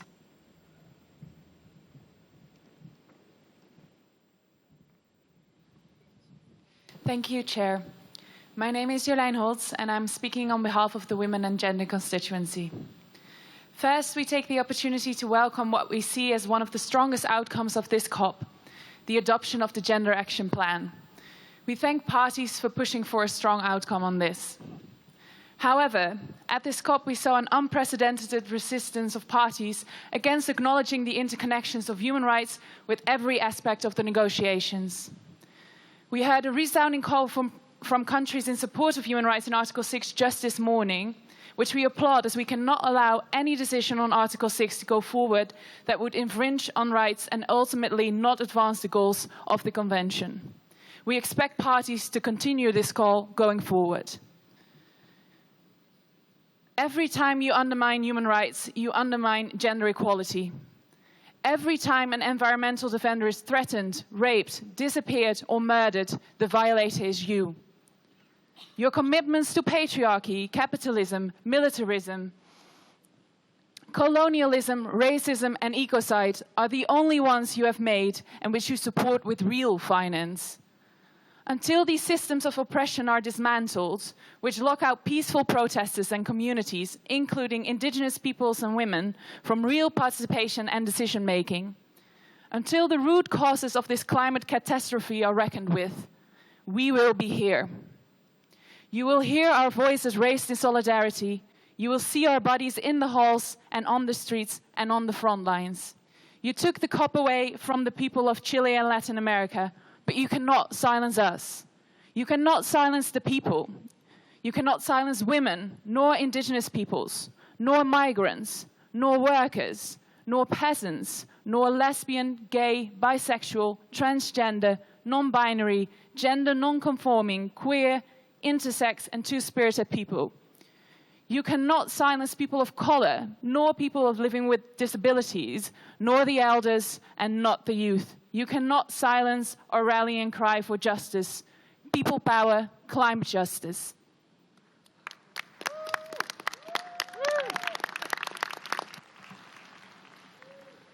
Thank you. I would like to give the floor to two representatives speaking on behalf of youth non-governmental organizations. Thank you, Chair. We are Shreya Kesi from Youth for NDC from Nepal and Zuzana Borowska from the Polish Ecological Club from Poland. Speaking on behalf of Youth Constituency. Firstly, regarding NDCs, countries need to urgently enhance and revise them with the best available science and consultation with stakeholders. Youth priorities, including action for climate empowerment, green jobs, access to climate finance, must be reflected in their design. We, as youth, are ready to be included in the design and implementation of NDCs. On Warsaw International Mechanism of Loss and Damage, we are disappointed by the lack of progress on mobilizing funds for loss and damage for the most vulnerable on common time frames. We call for urgent conclusion of this item at SB 52. The timelines of global stocktake should not be up for discussion. We need to move fast. The current commitments by parties for GCF and Adaptation Fund are insufficient. You use the word multilateralism, but continue to ignore the urgent need for financing in LMICs. You must tax polluters for the damage they have done and build strong financial mechanisms to avoid further human and environmental crises. On Article 6, Market mechanisms must respect human rights and indigenous peoples' rights while enhancing ambitions and increasing finance flows. Emissions reductions projects should not be used as a scheme to profit from loopholes, as indicated in the wording other purposes. Civil society has been shut out of this COP. Our lives, children and future generations are in your hands, and you are failing us. Do you want to be remembered as the ones who had the chance to act, but decided not to, as betrayers of our generation, of indigenous people, and of communities desperately fighting on the ground? We are rising, we are fighting, and we will win. COPs have failed people and the planet. People power, climate justice, now. Thank you. Thank you for your statement. I would like to give the floor to representative speaking on behalf of trade union non-governmental organizations. You have the floor. Thank you, President. My name is Francis Stewart from the Scottish Trade Union Congress. I'm speaking on behalf of the global workers' movement represented by the ITUC. We represent 207 million workers from 165 countries. What we have seen in the last 2 weeks is nothing short of a disgrace. Unions are bitterly disappointed.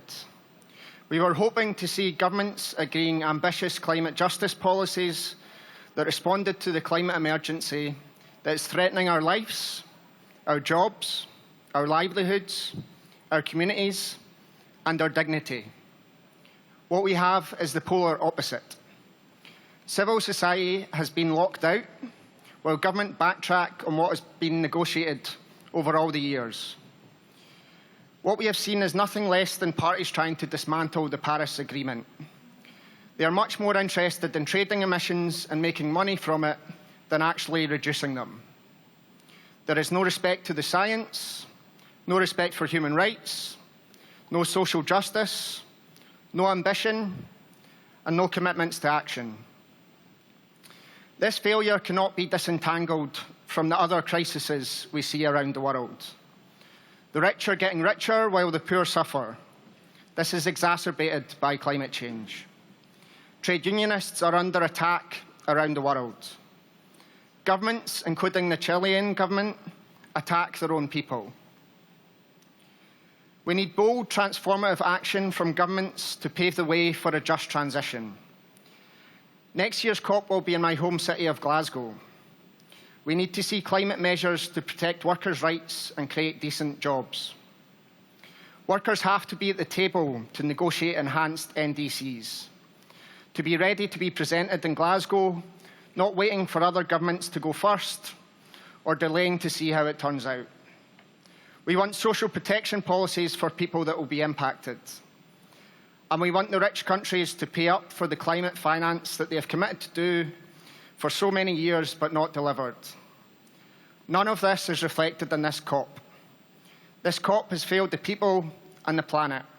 People power, climate justice.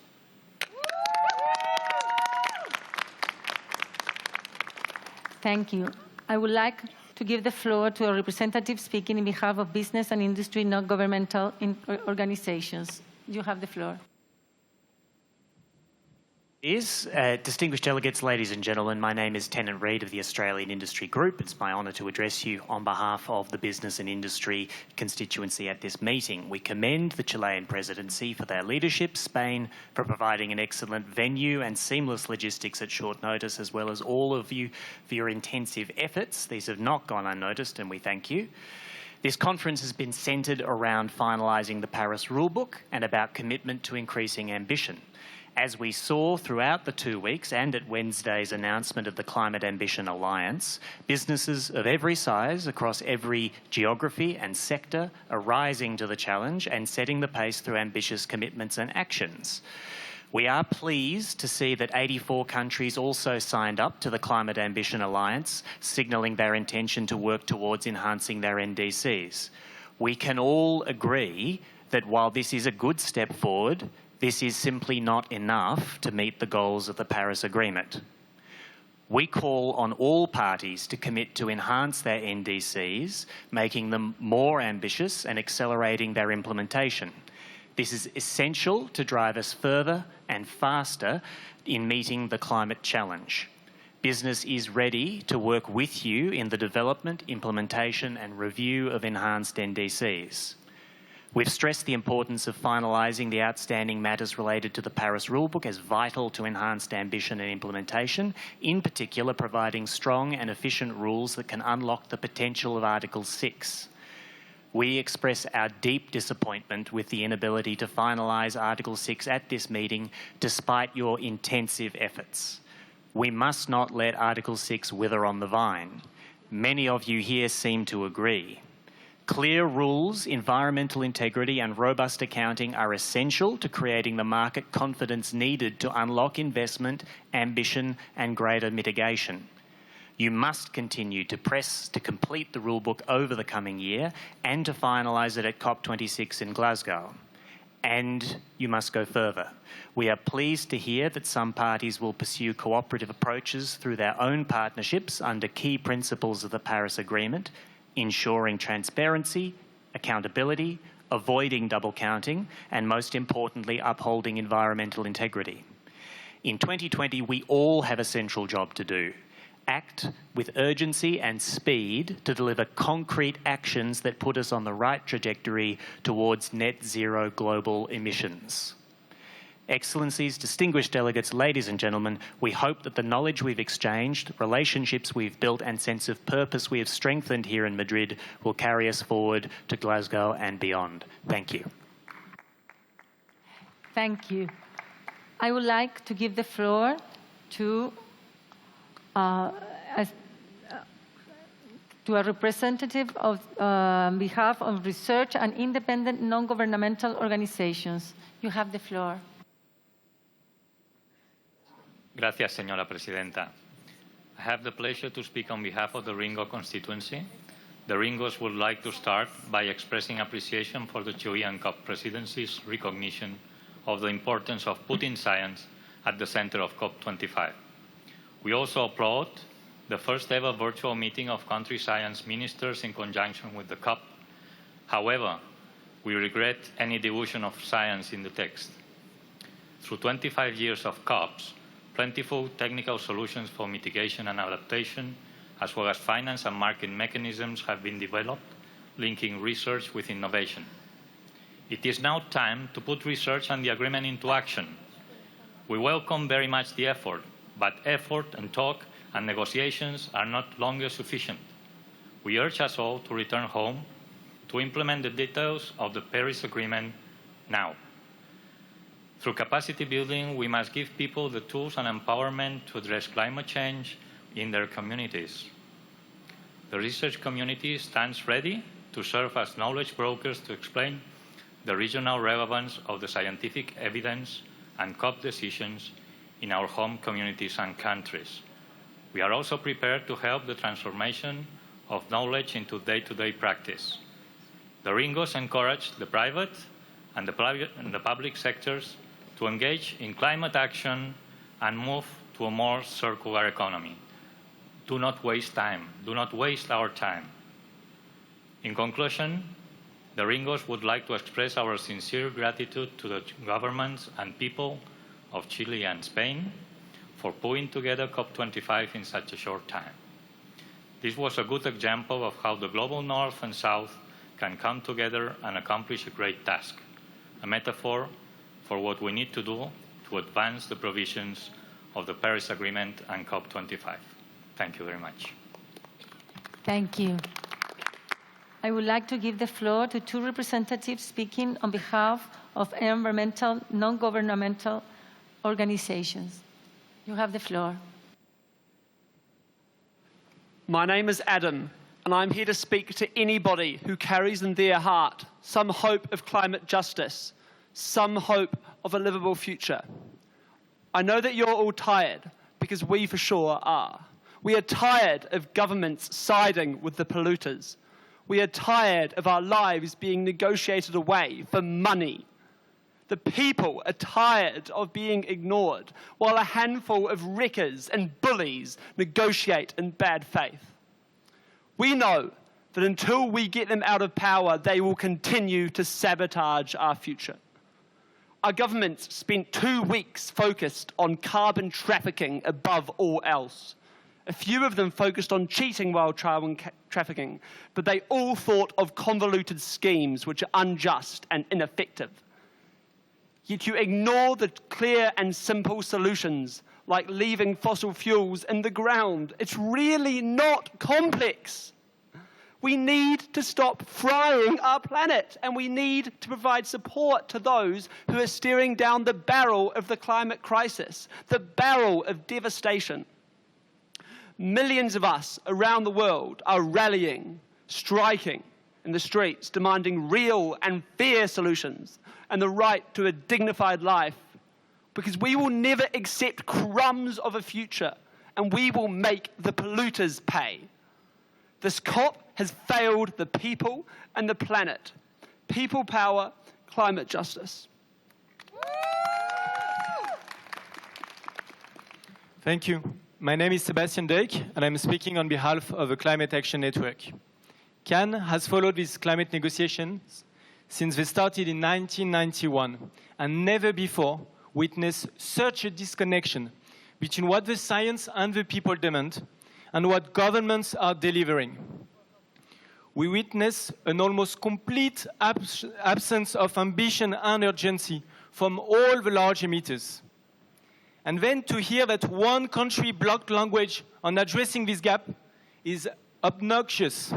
The arrogance to block progress while leaving the Paris Agreement is treacherous. Furthermore, this COP has failed to provide new and additional finance to support those people suffering from climate-induced loss and damage and increasingly dramatic impacts of the climate crisis. On rules for Article 6, Climate Action Network applauds all those who stood strong on environmental integrity and social safeguards, including human rights and indigenous peoples' rights. However, we are gravely concerned by the exclusion of vulnerable countries from key negotiations and call on future presidencies to ensure full inclusiveness.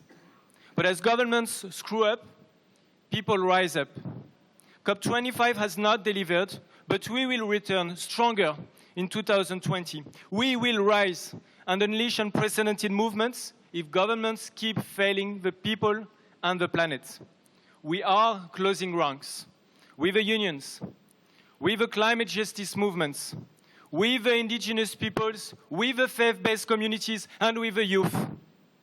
This process is failing the people and the planet.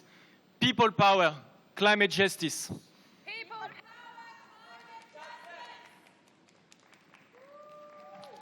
Thank you. We have now reached the end of our joint plenary. This joint meeting of the COP, the CMP, and the CMA is now adjourned. I invite the COP to consider Agenda 19, conclusion of the session. Turning to Agenda Sub-Item 19A, adoption of the report of the conference on its 25th session. I now invite the Secretariat to provide us with the preliminary assessment of the resource implications of decisions adopted by the COP here in Madrid. Obeis, you have the floor. Thank you very much, Madam Chair, Madam President, dear delegates. At this late hour, I'd like to be very brief and provide the conference here with the financial implications of the decisions that were made under the three bodies. For COP25, the resources required would be 2 million under agenda items 3B, 7, 8, 9, 12, and 13. And those will follow the established budgetary categorization that was established for the biennium 2021. For CMP 15, there is only one agenda item 10, for which 860,000 euros will be required. For CMA 2, again, only one item under agenda item 6, for which 550,000 euros will be required. We will follow the process of securing those funds through voluntary contributions under the Trust Fund for supplementary activities. And while I have the floor, Madam, I'd like to sincerely and most graciously thank you for your leadership, Spain, for hosting us here, IFEMA, this facility, all the interpreters here, technical staff, security, media, and last but not least, all the UNFCCC staff who have worked absolutely tirelessly, and we are with you. We'll continue to do that. Thank you, Madam Chair. Thank you, Vice. The draft report is contained in document FCCC/CP/2019/L1. The rapporteur, Mr. Mohamed Irfan Tariq, has commented this report to the conference and informed me that, with the help of the Secretariat, he will complete the text of the report as appropriate and incorporate decisions and conclusions as adopted by the conference. I invite the COP to adopt the draft report on the understanding that the rapporteur, with the assistance of the Secretariat, will complete the report and make it available to all the parties. Hearing no objections, it is so decided. I invite the COP to consider agenda sub-item 19B, closure of the session. I see the United Kingdom has requested the floor. United Kingdom, you have the floor. Thank you, Madam President. On behalf of all of the parties, including those who could not be here at this moment, I'd like to express our profound gratitude to the government of the Republic of Chile, the government of the Kingdom of Spain, and the people of Madrid. Your willingness and ability to take prompt, ambitious action is an inspiration to all of us as we look to the challenges ahead. Thank you for everything, and we look forward to welcoming you all next November. Thank you, UK. I now invite the COP to adopt the resolution, expression of gratitude to the Government of the Republic of Chile, Government of the Kingdom of Spain, and the people of the City of Madrid, contained in the document FCCC/CP/2019/L5 and FCCC/KP/CMP/2019/L4 and FCCC/PA/CMA/2019/L2. Hearing no objections, it is so decided.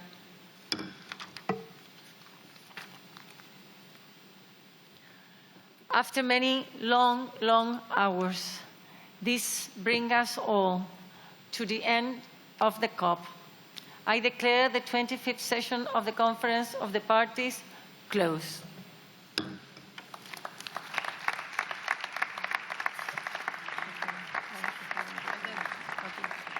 I invite the CMP to consider agenda item 15, conclusion of the session. I invite the CMP to consider agenda sub-item 15B, closure of the session.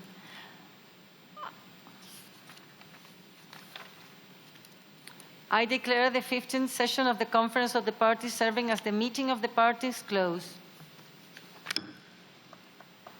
I invite the CMA to consider agenda item 15, conclusion of the session.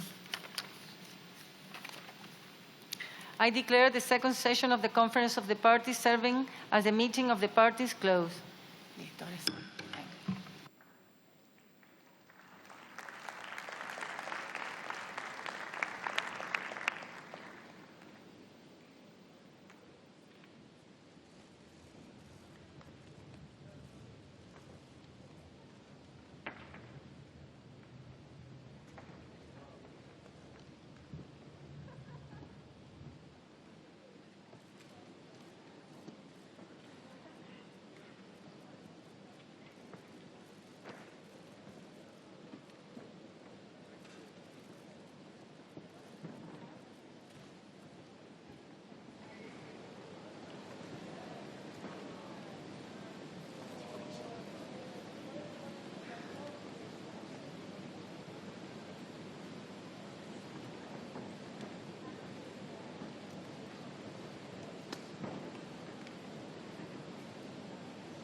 Pero va, que en cuanto nos pasen para casa nos vamos. Ministra, ¿cómo se siente después de tantas horas? Oh, agotada. Pero ¿Y cuál es su evaluación? Bueno,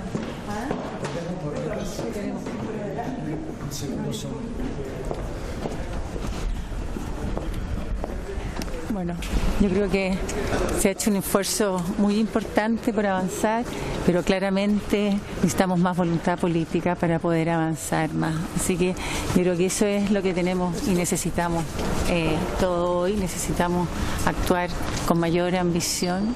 Desgraciadamente, los acuerdos tomados no son suficientes para responder a la crisis climática que estamos viviendo en el mundo. ¿Es un desastre, como dicen los medios? Yo creo que claramente no responden los acuerdos de las partes, los consensos alcanzados por las partes a las necesidades que tenemos en el mundo para avanzar con mayor ambición. Las partes tienen que hacer y tienen que tener mayor voluntad política para alcanzar acuerdos más ambiciosos que respondan a las realidades y las necesidades que tienen las personas hoy en el mundo ante la crisis climática que estamos enfrentando. Than before?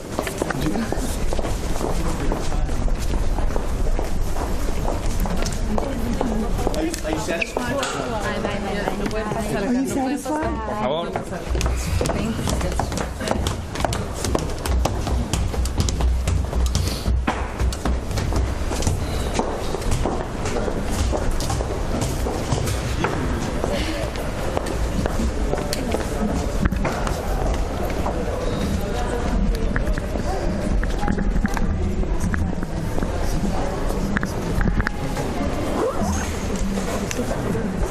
Vamos.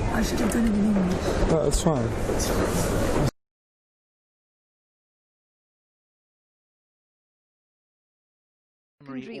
Circuit for the Reuters live service.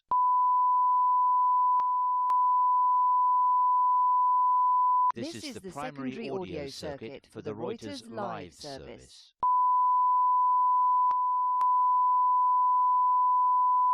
This is